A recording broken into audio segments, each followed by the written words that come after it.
മഞ്ഞുമൽ ബോയ്സിന്റെ സെറ്റിലെ സ്ക്രാപ്പ് ഉപയോഗിച്ചിട്ടാണ് പുണ്യാളനിലെ പള്ളി സെറ്റ് ഇട്ടത്.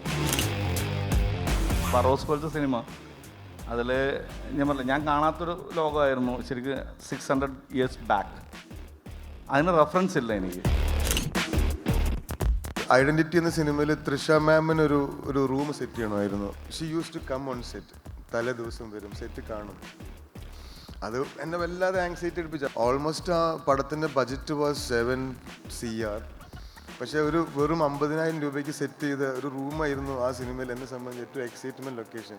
ഞാൻ ഓരോ സിനിമ ചെയ്യുമ്പോഴും ഞാൻ അങ്ങനെയാണ് ചെയ്യാറ്. ഞാൻ എപ്പോഴും ആഗ്രഹിക്കുന്നത് വെച്ചാൽ ഞാൻ അവരെ പറ്റിച്ചല്ലോ എന്ന് പറഞ്ഞിട്ട് സ്വയം ഉള്ളിൽ ഞാൻ ആനന്ദിക്കുകയാണ് ചെയ്യാറ്. ആ ആങ്സൈറ്റിൻ്റെ പുറത്താണ് ഞാൻ നേരത്തെ പറഞ്ഞത് 5 കൊല്ലം കഴിഞ്ഞാൽ 4 കൊല്ലം കൊണ്ട് എൻ്റെ ഒരു 30 പേർക്ക് പണി പോയെങ്കിൽ 5 കൊല്ലം കൊണ്ട് എൻ്റെയും പണി പോയല്ലോ എന്നുള്ളത്.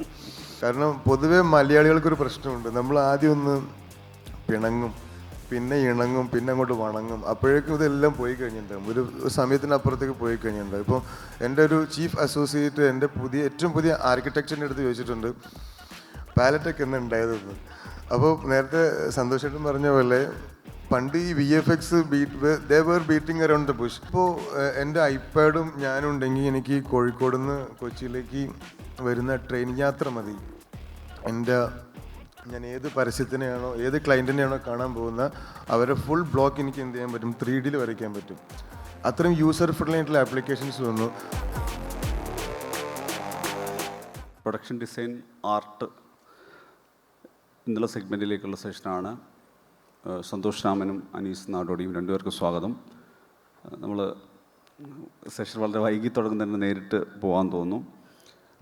ആദ്യം എനിക്ക് സന്തോഷേട്ടനോട് ചോദിക്കാനുള്ളത്, ഈ സബ്മിറ്റ് ഫ്യൂച്ചർ എന്നുള്ളതൊക്കെ ആയതുകൊണ്ട് നമ്മളെപ്പോഴും ഇന്ത്യൻ സിനിമ, അത് ബോളിവുഡ് മുതൽ പ്രാദേശിക സിനിമകളൊക്കെ പരിഗണിക്കുമ്പോൾ നമ്മൾ വിദേശ സിനിമകളാണെങ്കിലും ഹോളിവുഡ് ആണെങ്കിലും അവിടെ എപ്പോഴും കൺസിഡർ ചെയ്യുമ്പം ഭാവനാത്മകമായിട്ടും അല്ലെങ്കിൽ ഒരു സ്റ്റോറി വേൾഡ് എന്നുള്ള രീതിയിലും ഫ്യൂച്ചർ എപ്പോഴും കടന്നു വരാനുണ്ട്. അത് ഫാൻറ്റസിയിലാണെങ്കിലും ഒരു ഡിസ്റ്റോപ്പിയ കൺസെപ്റ്റിലൊക്കെ എപ്പോഴും ഫ്യൂച്ചർ നിരന്തരം വരുന്നുണ്ട്. അത് ബഹിരാകാശ സംഗതികൾ എന്തിനെക്കുറിച്ചാണെങ്കിലും ഫ്യൂച്ചർ അവിടെ ഒരു സ്റ്റോറി വേൾഡ് തന്നെയാണ് എല്ലാ കാലത്തും. നമ്മൾ കുറേ കൂടി പഴയ കാലത്തേക്ക് അല്ലെങ്കിൽ ഒരു പൗരാണികതയിലേക്ക് പോകാൻ, നമ്മുടെ ഏൻഷ്യൻ ടൈംസിലേക്ക് പോകാനാണ് പ്രിഫർ ചെയ്യുന്നത്, ഫ്യൂച്ചറിലേക്ക് പോകാനല്ല. ഫ്യൂച്ചർ എന്ന് പറയുന്നത് പലപ്പോഴും ഒരു പ്രൊഡക്ഷൻ ഡിസൈൻ ചെയ്യുന്നവർക്ക്, ആർട്ട് ചെയ്യുന്ന ഒരാൾക്ക് ഭയങ്കര എന്താ പറയുക, ഒരു ക്രിയാത്മകമായിട്ട് മുന്നോട്ട് പോകാനുള്ള സംഗതിയാണല്ലോ. അത് നമുക്ക് ഏതെങ്കിലും തരത്തിൽ നമ്മൾ ലിമിറ്റ് ചെയ്യപ്പെട്ട ഒരു ഇൻഡസ്ട്രി ആയിട്ട് തോന്നുന്നുണ്ടോ? അല്ലെങ്കിൽ ഫ്യൂച്ചർ എന്നുള്ള രീതിയിൽ കുറച്ചുകൂടി അങ്ങനെ ചിന്തിക്കേണ്ട, ഇമാജിനേഷൻ വരേണ്ട ഒരു സാധ്യത ഉണ്ടാവണം എന്ന് തോന്നിയിട്ടുണ്ടോ? നമസ്കാരം. ഈ ചോദ്യത്തിൽ എനിക്ക് തോന്നുന്നത് വെച്ച് കഴിഞ്ഞാൽ ഫ്യൂച്ചർ ഉണ്ടായിട്ടുണ്ട്. ഫ്യൂച്ചറിസ്റ്റിക് ആയിട്ടും ആ രീതിയിൽ ഫ്യൂച്ചറിനെ കുറിച്ചും പണ്ട് മുതലേ മലയാള സിനിമയും ചിന്തിച്ചിട്ടുണ്ട്, ബോളിവുഡും മാത്രമല്ല. അതിന് ഉത്തരം പറയാൻ വേണ്ടിയിട്ട് എനിക്ക് തോന്നുന്നത് വെച്ചാൽ നമ്മൾ കമ്പ്യൂട്ടറുകൾ വന്നു തുടങ്ങിയ കാലഘട്ടം മുതൽ അതെനിക്കറിയാം. വലിയ ഫ്ലോപ്പി ഡിസ്ക് മുതൽ ചെറിയ ഫ്ലോപ്പി ഡിസ്കിൽ വന്ന് DVD ആയി CD ആയി അങ്ങനത്തെ വരുന്ന ആ ഒരു കാലഘട്ടത്തിൽ 96 ഇന്ദ്രപ്രസ്ഥ എന്നുള്ളൊരു സിനിമയിൽ മോർഫിനെ കുറിച്ച്, ഇന്നത്തെ AI പറയുന്നത് പോലെ അന്ന് മോർഫിങ്ങിനെ കുറിച്ച് സംസാരിച്ചതും അത്തരം ടെക്നോളജിയെക്കുറിച്ച് സംസാരിച്ചതും മലയാള സിനിമ തന്നെയാണ്. അതേസമയം തന്നെ അന്ന് വടക്കൻ പാട്ടുകളിൽ, അതായത് വടക്കൻ പാട്ടുകളിലുള്ള സിനിമകളുണ്ട്. കടത്തനാടൻ അമ്പാടി മുതൽ പൊന്നാവരം കോട്ട മുതൽ അങ്ങനെയുള്ള കുറേ സിനിമകൾ. അത്തരം സിനിമകളിൽ കാണാത്ത, അതായത് നമ്മൾ ആ കാലഘട്ടം വരെ ആരും കാണാത്ത, എല്ലാവർക്കും ഓർമ്മയില്ലാത്ത, അവർ ഈ പാണന്മാർ പാട്ടുപാടി കേട്ടു എന്ന് പറയുന്ന പോലെ ഇമേജിനറി വേൾഡ് എന്ന് പറയുന്നൊരു സാധനം ഇമേജിനറി ആയിട്ട് ഉണ്ടായിരിക്കാം. പക്ഷേ അതല്ലായിരുന്നു സത്യാവസ്ഥ എന്നെല്ലാവർക്കും അറിയാം. അപ്പോൾ അത്തരം ഇതിൽ ഇമേജിൻ ചെയ്തിട്ടുള്ള കഥാപാത്രങ്ങളെ കാണിച്ചിട്ടുള്ള സിനിമകളും അന്ന് കൂടുതലായിട്ടുണ്ടായിട്ടുണ്ട്. പക്ഷെ അത്ര പോലും ഇപ്പം കുറവാണെന്ന് പറയുന്നത്. ഇപ്പം കുറവാണെന്ന് പറയുന്നത് വെച്ചാൽ അന്ന് ലിമിറ്റേഷൻ വെച്ചാൽ വിഷ്വലിൻ്റെ ലിമിറ്റേഷൻ, വിഷ്വൽ എന്ന് പറയുന്നതിൻ്റെ ലിമിറ്റേഷൻസ് അന്നുണ്ടായിരുന്നത്. അതായത് അന്ന് ഒരു പ്രൊഡക്ഷൻ ഡിസൈനർ ആയിക്കോട്ടെ, അല്ലെങ്കിൽ ഒരു ഡയറക്ടർ ആയിക്കോട്ടെ, ഒരു റൈറ്റർ ആയിക്കോട്ടെ, അല്ലെങ്കിൽ ഒരു ക്യാമറാമാൻ ആയിക്കോട്ടെ, ഇവരെല്ലാവരും അവരുടേതായ ഇഷ്ടങ്ങളുടെ കളറുകളായിരുന്നു മുന്നോട്ട് വെച്ചിരുന്നത്. പക്ഷേ ഇന്ന് എന്നെപ്പോലെ ഇപ്പം ഞാൻ വർക്ക് ചെയ്യുന്ന എൻ്റെ തലത്തിലേക്ക് ഞാൻ വരുന്ന സമയത്ത് എനിക്ക് ഇത് കുറച്ചുകൂടി ഒരു ഒരു ഗ്രൂപ്പിൻ്റെ അല്ലെങ്കിൽ ഒരു സമൂഹത്തിൻ്റെ അല്ലെങ്കിൽ ഇത് കാണുന്ന ഓഡിയൻ്റെ കളറിൻ്റെ തുലനവും കൂടി ആ ലെവലിലുള്ള ഒരു സാധനം കൂടി നമ്മൾ കാണണം, അവർക്കും കൂടി ഇഷ്ടപ്പെടണം ഇത്. ഇപ്പം ഞാൻ പറഞ്ഞില്ല, ഇപ്പോൾ ഫ്യൂച്ചറിനെ കുറിച്ച് സംസാരിക്കുന്ന ഈ വേദിയിൽ പോലും ഒരു 5 വർഷം മുമ്പേ അല്ലെങ്കിൽ 10 വർഷം മുമ്പേ എന്നെ പോലത്തെ ആർട്ടിസ്റ്റുകൾ അല്ലെങ്കിൽ കളറിനെ കുറിച്ച് കൂടുതൽ ചിന്തിക്കുന്ന ആൾക്കാർ മാറ്റി വെച്ചിരിക്കുന്ന പിങ്ക്, അതിനെ ബേബി പിങ്ക് എന്ന് പറഞ്ഞ് വിളിക്കുന്നതാണ്. പക്ഷേ ഫ്യൂച്ചറിസ്റ്റിക് ആയിട്ട് ഏറ്റവും വലിയ ഭയങ്കര സ്ട്രോങ് ആയിട്ടുള്ളൊരു ഫ്യൂച്ചർ വേൾഡിനെ കുറിച്ച് ചിന്തിക്കുന്ന ഈ വേദിയിൽ ആ കളറിന് കൂടുതൽ പ്രാധാന്യം വന്നു. ഇതിൻ്റെ ഇതേ കാര്യത്തിൽ പറയുമ്പോൾ നമ്മളിപ്പം പിന്നെ ഒരു വിശ്വസനീയത കൊണ്ട് അവിശ്വസനീയമാകുന്ന സാധനങ്ങളുണ്ടല്ലോ. ഇതൊരു വീടായിരുന്നോ, സിനിമയിൽ കണ്ടത് സെറ്റിട്ട വീടായിരുന്നോ, സെറ്റിട്ട പള്ളിയായിരുന്നോ, സെറ്റിട്ട ചന്തയായിരുന്നോ എന്നൊക്കെ ആളുകൾക്ക് ഞങ്ങൾക്കത് തിരിച്ചറിയാൻ പറ്റിയിട്ടില്ലല്ലോ എന്ന് പലപ്പോഴും അതിൻ്റെ ഒരു ടോട്ടൽ വിഷ്വലൈസേഷനും വിഷ്വൽ കൊറിയോഗ്രാഫിയൊക്കെ വരുമ്പോൾ ആളുകൾ പറയാറുണ്ട്. എനിക്ക് ചോദിക്കാനുള്ളത്, ഇത് ആർട്ടിൻ്റെ തുടർച്ചയിൽ അല്ലെങ്കിൽ ആർട്ട് എന്നുള്ളൊരു ആലോചനയിൽ നിന്ന് തന്നെയാണല്ലോ നിങ്ങളുടെ ഓരോ ഡിസൈനും ഉണ്ടാകുന്നത്. പക്ഷേ അവിടെ കൃത്യമായിട്ടും സിനിമ ഡിമാൻഡ് ചെയ്യുന്ന രീതിയിലുള്ള ഒരു കൺകെട്ടുകളുടെ ഡിമാൻഡുകൾ, ഇപ്പം ഈ വെസ് ആൻഡേഴ്സൻ്റെ ഗ്രാൻഡ് ബുഡാപെസ്റ്റ് ഹോട്ടലിൻ്റെ കാര്യം പറയുന്ന സമയത്ത് ഹോട്ടലിൻ്റെ സെറ്റിങ്സിനിടയിൽ ഷൂട്ട് ചെയ്യാനുള്ള പലതരം സെറ്റിങ്സ് ഉണ്ട്. ഈ ഓപ്പറേഷണൽ ആക്ടിവിറ്റീസിന് വേണ്ടിയിട്ടുള്ള പല സാധനങ്ങളുണ്ട്. അതിൻ്റെ ക്യാരക്ടേഴ്സിനെ പ്ലേ ചെയ്യുന്നതും അങ്ങനെയാണ്, മൂവബിൾ ആയിട്ടുള്ള സംഗതികളുണ്ട്. അപ്പോൾ നമുക്ക് ഇതിൻ്റെ ടോട്ടാലിറ്റി കാണുമ്പോൾ ഉള്ള അതേ ഫീലായിരിക്കില്ല ഡിസൈൻ പോയി കാണുന്നത്. ഈ ആർട്ടിനെ എവിടെയാണ് അനീസ് പേഴ്സണലി പ്ലേസ് ചെയ്യുന്നത്? ആർട്ട് ഇത് ആർട്ടാണ്, എന്നാൽ നിങ്ങൾക്ക് പൂർണ്ണാർത്ഥത്തിൽ അങ്ങനെ ഒരു സിനിമ കാണുമ്പോൾ കിട്ടുന്ന തൃപ്തി ഇത് ചെയ്തു വരുമ്പോൾ കിട്ടുന്ന തൃപ്തിയായിട്ട് ഒരു ബാലൻസ് ഉണ്ടോ? Good one. ആക്ച്വലി നേരത്തെ പറഞ്ഞു തന്നെ നമ്മൾ സെറ്റിടുന്ന പല സെറ്റുകളും ആർക്കും മനസ്സിലാകാറില്ല. പലർക്കും ജ്യോതിഷേട്ടൻ്റെ ഇൻ്റർവ്യൂവിൽ ചോദിച്ചിട്ടുണ്ട്, ഇത് സെറ്റ് എല്ലാ സെറ്റാണെന്ന് മനസ്സിലാകാത്തത് എൻ്റെ പ്രശ്നമാണോ എന്ന് ചോദിച്ചിട്ടുണ്ട്. അവാർഡ് കിട്ടണമെങ്കിൽ ഇത് സെറ്റാണ്. സോ അത് അത്രയും മൈക്രോസ്കോപ്പിക് ഡീറ്റെയിലിങ്ങിലാണ് എല്ലാവരും സെറ്റ് ചെയ്തുകൊണ്ടിരിക്കുന്നത്. അതിൻ്റെ ഒരു സ്വഭാവം ഇപ്പോൾ കഴിഞ്ഞ കുറച്ച് പഴയ സിനിമകൾ നിങ്ങൾ എടുത്ത് നോക്കിക്കഴിഞ്ഞാൽ ഒരു ബെഡിൻ്റെ സൈഡിലുള്ള സൈഡ് ടേബിളിൻ്റെ പുറത്ത് കാണാൻ പറ്റാവുന്ന ചിലപ്പം ലാമ്പ് ഷെയ്ഡ് മാത്രമായിരിക്കും. ചിലപ്പോൾ ഒരു ആനയോ മയിലോ ഒട്ടകമോ ഉണ്ടാക്കാം. ഇപ്പം അത് നേരെ തിരിഞ്ഞിട്ട് ചിലപ്പോൾ അത് ഒരു ടിഷ്യൂ പാക്കറ്റിൻ്റെ ബോക്സ് ആകാം, മൊബൈൽ ചാർജർ ആകാം, വാലറ്റ് ആകാം, വെള്ളക്കുപ്പിയാകാം, മരുന്ന് ടാബ്ലറ്റ് ആകാം, കണ്ണടയാകാം, വട്ട് എവർ. സോ നമ്മൾ കുറേ കൂടെ ആ ഒരു ക്യാരക്ടറിൻ്റെ ആർക്കിന് അങ്ങോട്ട് പോവുകയും, അതായത് സംവിധായകൻ സംവിധാനം ചെയ്യാനിരിക്കുന്ന മൊമെൻറ്റിൽ നിന്ന് നമ്മളതിൻ്റെ പുറകോട്ട് പോകും. ഇപ്പോൾ ഒരിക്കൽ ഒരു സെറ്റിൽ നിന്ന് എൻ്റെ അടുത്ത് സംവിധായകന് പറഞ്ഞിട്ടുണ്ട്, എൻ്റെ ക്യാരക്ടേഴ്സ് ഇവിടെ ബർത്ത്ഡേ ആഘോഷിക്കുന്നില്ല എന്ന് പറഞ്ഞു. പക്ഷെ ഞാൻ കണ്ടിട്ടുണ്ട്, ഇപ്പോൾ എൻ്റെ ഫ്ലാറ്റിലാണെങ്കിലും നമ്മൾ പണ്ട് ബാച്ചിലേഴ്സായിട്ട് താമസിച്ച സമയത്താണെങ്കിലും ഒക്കെ ഒരാളുടെ ബർത്ത്ഡേ ആഘോഷിച്ച് കഴിഞ്ഞാൽ ആ സ്റ്റിക്കർ അവിടെ കിടക്കും, കുറച്ച് കാലത്തേക്ക് അതവിടെ കാണും, അല്ലെങ്കിൽ അത് മടക്കിയിട്ട് എവിടെയെങ്കിലും നമ്മൾ കുത്തിവെച്ച് കാണും. ഞാൻ പറഞ്ഞു, നിങ്ങളുടെ ക്യാരക്ടർ നിങ്ങൾ എഴുതുന്നതിന് മുന്നേ എൻ്റെ ക്യാരക്ടേഴ്സ് ബർത്ത്ഡേ ആഘോഷിച്ചിട്ടുണ്ടായിരുന്നു എന്ന് പറഞ്ഞു. സോ ഇവരുടെ പിന്നാമ്പുറത്തേക്ക് പോവുക എന്നുള്ളതാണ് ഒരു ആനന്ദം. അവരുടെ ഒരു സാമ്പത്തിക ഭദ്രത എന്താണ്, അത് സ്റ്റോറി വേൾഡിലേക്ക് ആണ് യാത്ര ചെയ്ത് തുടങ്ങുന്നത് അല്ലേ? ഡിസൈനർ അല്ലെങ്കിൽ ആർട്ട് ഡയറക്ടർ അല്ലേ? സോ വായിക്കുന്ന സമയത്ത് ഐ വിൽ റീഡ് ത്രൈസ്, ഒരു ഒറ്റ സ്ട്രെച്ചിൽ തന്നെ ഒരു 3 തവണ വായിക്കും. അത് എന്നെ നന്നായിട്ട് ഹെൽപ്പ് ചെയ്യും. ആ ഒരു ക്യാരക്ടേഴ്സിൻ്റെ സ്പേസിൻ്റെ ലാംഗ്വേജ് ഡിഫൈൻ ചെയ്യുന്നതിൽ നന്നായിട്ട് ഹെൽപ്പ് ചെയ്യും. ആൻഡ് സഡൻലി പിന്നെ നമ്മൾ ചെയ്യുന്ന അടുത്ത സ്റ്റെപ്പ് എന്ന് പറഞ്ഞു കഴിഞ്ഞാൽ ഈ ഒരു വിഷ്വൽ എസ്തെറ്റിക് നരേഷൻ ബിൽഡ് ചെയ്യുക എന്നുള്ളതാണ്. അത് വിത്ത് DOP and costume designer and director. അപ്പോൾ അത് ഇപ്പോൾ എൻ്റെ കൂടെ ഉള്ളത് കുറേ കൂടെ യങ്സ്റ്റേഴ്സ് ആയതുകൊണ്ട് തന്നെ ഒരു 22, 23, 24, 25 പിള്ളേരാണ് കൂടെ ഉള്ളത്. സോ അതിലൊരു 3 ആർക്കിടെക്ട്സ് ഉണ്ട്. അപ്പോൾ AI ഇൻറ്റഗ്രേറ്റഡ് വളരെ സോഫിസ്റ്റിക്കേറ്റഡ് ഉള്ള സോഫ്റ്റ്വെയർ ഉപയോഗിച്ച് ഇവന്മാർ എനിക്ക് ഓഗ്മെൻറ്റ് റിയാലിറ്റിയിൽ സെറ്റ് കാണിച്ചു തരും. സെറ്റ് ഷൂട്ട് ചെയ്യുന്നതിന് മുന്നേ ഇപ്പോൾ റീസെൻ്റ്ലി നമ്മൾ ഐഡൻറ്റിറ്റി ചെയ്ത സമയത്ത് ഒരു 5 ഫ്ലാറ്റ് വേണമായിരുന്നു. ആൻഡ് ഈ ബഡ്ജറ്റ് കൺസ്ട്രെയിൻ ഉള്ളത് കൊണ്ട് നമ്മൾ പിന്നെ ഫ്ലൈറ്റും അല്ലേ, ഫ്ലാറ്റും ഫ്ലൈറ്റും ഫാക്ടറിയും നമ്മൾ FFF ആയിരുന്നു പറഞ്ഞുകൊണ്ടിരുന്നത്. സോ അതിൻ്റെ അകത്ത് മുഴുവനും ഈ ഒരു ആർക്കിടെക്ട് സപ്പോർട്ട് ഉള്ളത് കൊണ്ട് അതിന് ക്വാളിറ്റി നമുക്ക് ഇമ്പ്രൂവ് ചെയ്യാൻ പറ്റി, പ്രശ്നങ്ങൾ മുൻകൂട്ടി കാണാൻ പറ്റി. സോ ഒരു വർക്കിൽ നമ്മൾ ചെയ്തു വയ്ക്കുന്ന വർക്കും ആകത്തുകയിൽ അത് സിനിമയ്ക്ക് അകത്ത് വരുമ്പോൾ ഉണ്ടാകുന്നതും 2 അനുഭവം തന്നെയാണ്. അത് നമ്മൾ പൂർണ്ണമായിട്ടും അതിൻ്റെ അകത്ത് നിന്നുകൊണ്ട് ചില സമയത്ത് നമ്മൾ ആ കഥാപാത്രം അഭിനയിക്കുന്നവർ പറയാറുണ്ട് നമ്മൾ ആ കഥാപാത്രമാകാറുണ്ടെന്നൊക്കെ. നമ്മളത് പറഞ്ഞ് ആരും വിശ്വസിക്കാൻ പോകുന്നില്ല ആക്ച്വലി. ഇപ്പം ഐഡൻറ്റിറ്റി എന്ന സിനിമയിൽ തൃഷ മാമിന് ഒരു റൂം സെറ്റ് ചെയ്യണമായിരുന്നു. ഒരു സിംഗിൾ വുമൺ ജേർണലിസ്റ്റാണ്, ഒരു പേയിങ് ഗസ്റ്റ് റൂമിൽ താമസിക്കുന്നു. ഓൾമോസ്റ്റ് ആ പടത്തിൻ്റെ ബഡ്ജറ്റ് വാസ് 7 CR. പക്ഷേ ഒരു വെറും 50,000 രൂപയ്ക്ക് സെറ്റ് ചെയ്ത ഒരു റൂമായിരുന്നു ആ സിനിമയിൽ എന്നെ സംബന്ധിച്ച് ഏറ്റവും എക്സൈറ്റ്മെൻറ്റ് ലൊക്കേഷൻ. കാരണം ഒരു സ്ത്രീയുടെ ഒരു 10, 25, 30 വയസ്സ് കഥയിൽ പറയുന്ന ഒരു സ്ത്രീയുടെ റൂം നമ്മൾ സെറ്റ് ചെയ്യുന്നു. I was so anxious about it because she use to come on set. തലേ ദിവസം വരും, സെറ്റ് കാണും. അത് എന്നെ വല്ലാതെ ആങ്സൈറ്റി എടുപ്പിച്ചു. അപ്പം ഞാൻ അവിടെ എന്താ പറയുക, ഈ മെൻസ്ട്രൽ കപ്പ് വരെ കൊണ്ടുവച്ചു. മെൻസ്ട്രൽ കപ്പ് വെച്ചു. പീരിയഡ്സ് എന്ന സമയത്ത് ഇപ്പോൾ എൻ്റെ വൈഫാണെങ്കിലും നമ്മുടെ സ്ത്രീ സുഹൃത്തുക്കളുടെയൊക്കെ റൂം പോകുമ്പം ഈ ഹോട്ട് ബാഗ് വയ്ക്കുന്ന, ഹോട്ട് വാട്ടർ വയ്ക്കുന്ന ബാഗുണ്ട്, ഹോട്ട് ബാഗ്. ഇതെല്ലാം വെച്ച് മാക്സിമം IFFK ടാഗും എല്ലാം കൊണ്ടുവച്ചിട്ടാണ് ഇത് കുറേ കൂടെ ഒരു യൂണീക്കാക്കാൻ ശ്രമിക്കുന്നത്. And she was so happy. അപ്പോൾ അത് തരുന്ന ആനന്ദം വേറെ തന്നെയാണ്. നേരെ മറ്റേ സിനിമയ്ക്ക് അകത്ത് വരുമ്പം അതിൻ്റെ ടോട്ടൽ ലാംഗ്വേജിൻ്റെ അകത്ത് അത് തരുന്ന എക്സ്പീരിയൻസും വേറെയാണ്. നിന്ന് പോകുന്ന സത്യം പറഞ്ഞു കഴിഞ്ഞാൽ ഈ ആനന്ദത്തിൻ്റെ പുറത്താണ്. അല്ലേ, ഇപ്പം ഈ ചോദ്യത്തിൻ്റെ ചോദ്യം തന്നെയാണ് വെച്ചാൽ നമ്മളെങ്ങനെയാണിത് ചെയ്തു കൊണ്ടുപോകുന്നത്. ഇപ്പം സത്യം പറഞ്ഞു കഴിഞ്ഞാൽ പലപ്പോഴും ഇപ്പം ഞാനിപ്പോൾ ഇത്രയും 65ഓളം സിനിമകൾ ചെയ്തു വന്നു. ഈ 65ഓളം സിനിമകളിൽ ഭൂരിഭാഗവും ഷൂട്ട് നടന്നിരിക്കുന്ന എറണാകുളത്താണ്. ഒരുപാട് കഥാപാത്രങ്ങൾ ജീവിക്കുന്ന ഒരുപാട് വീടുകളുണ്ട്.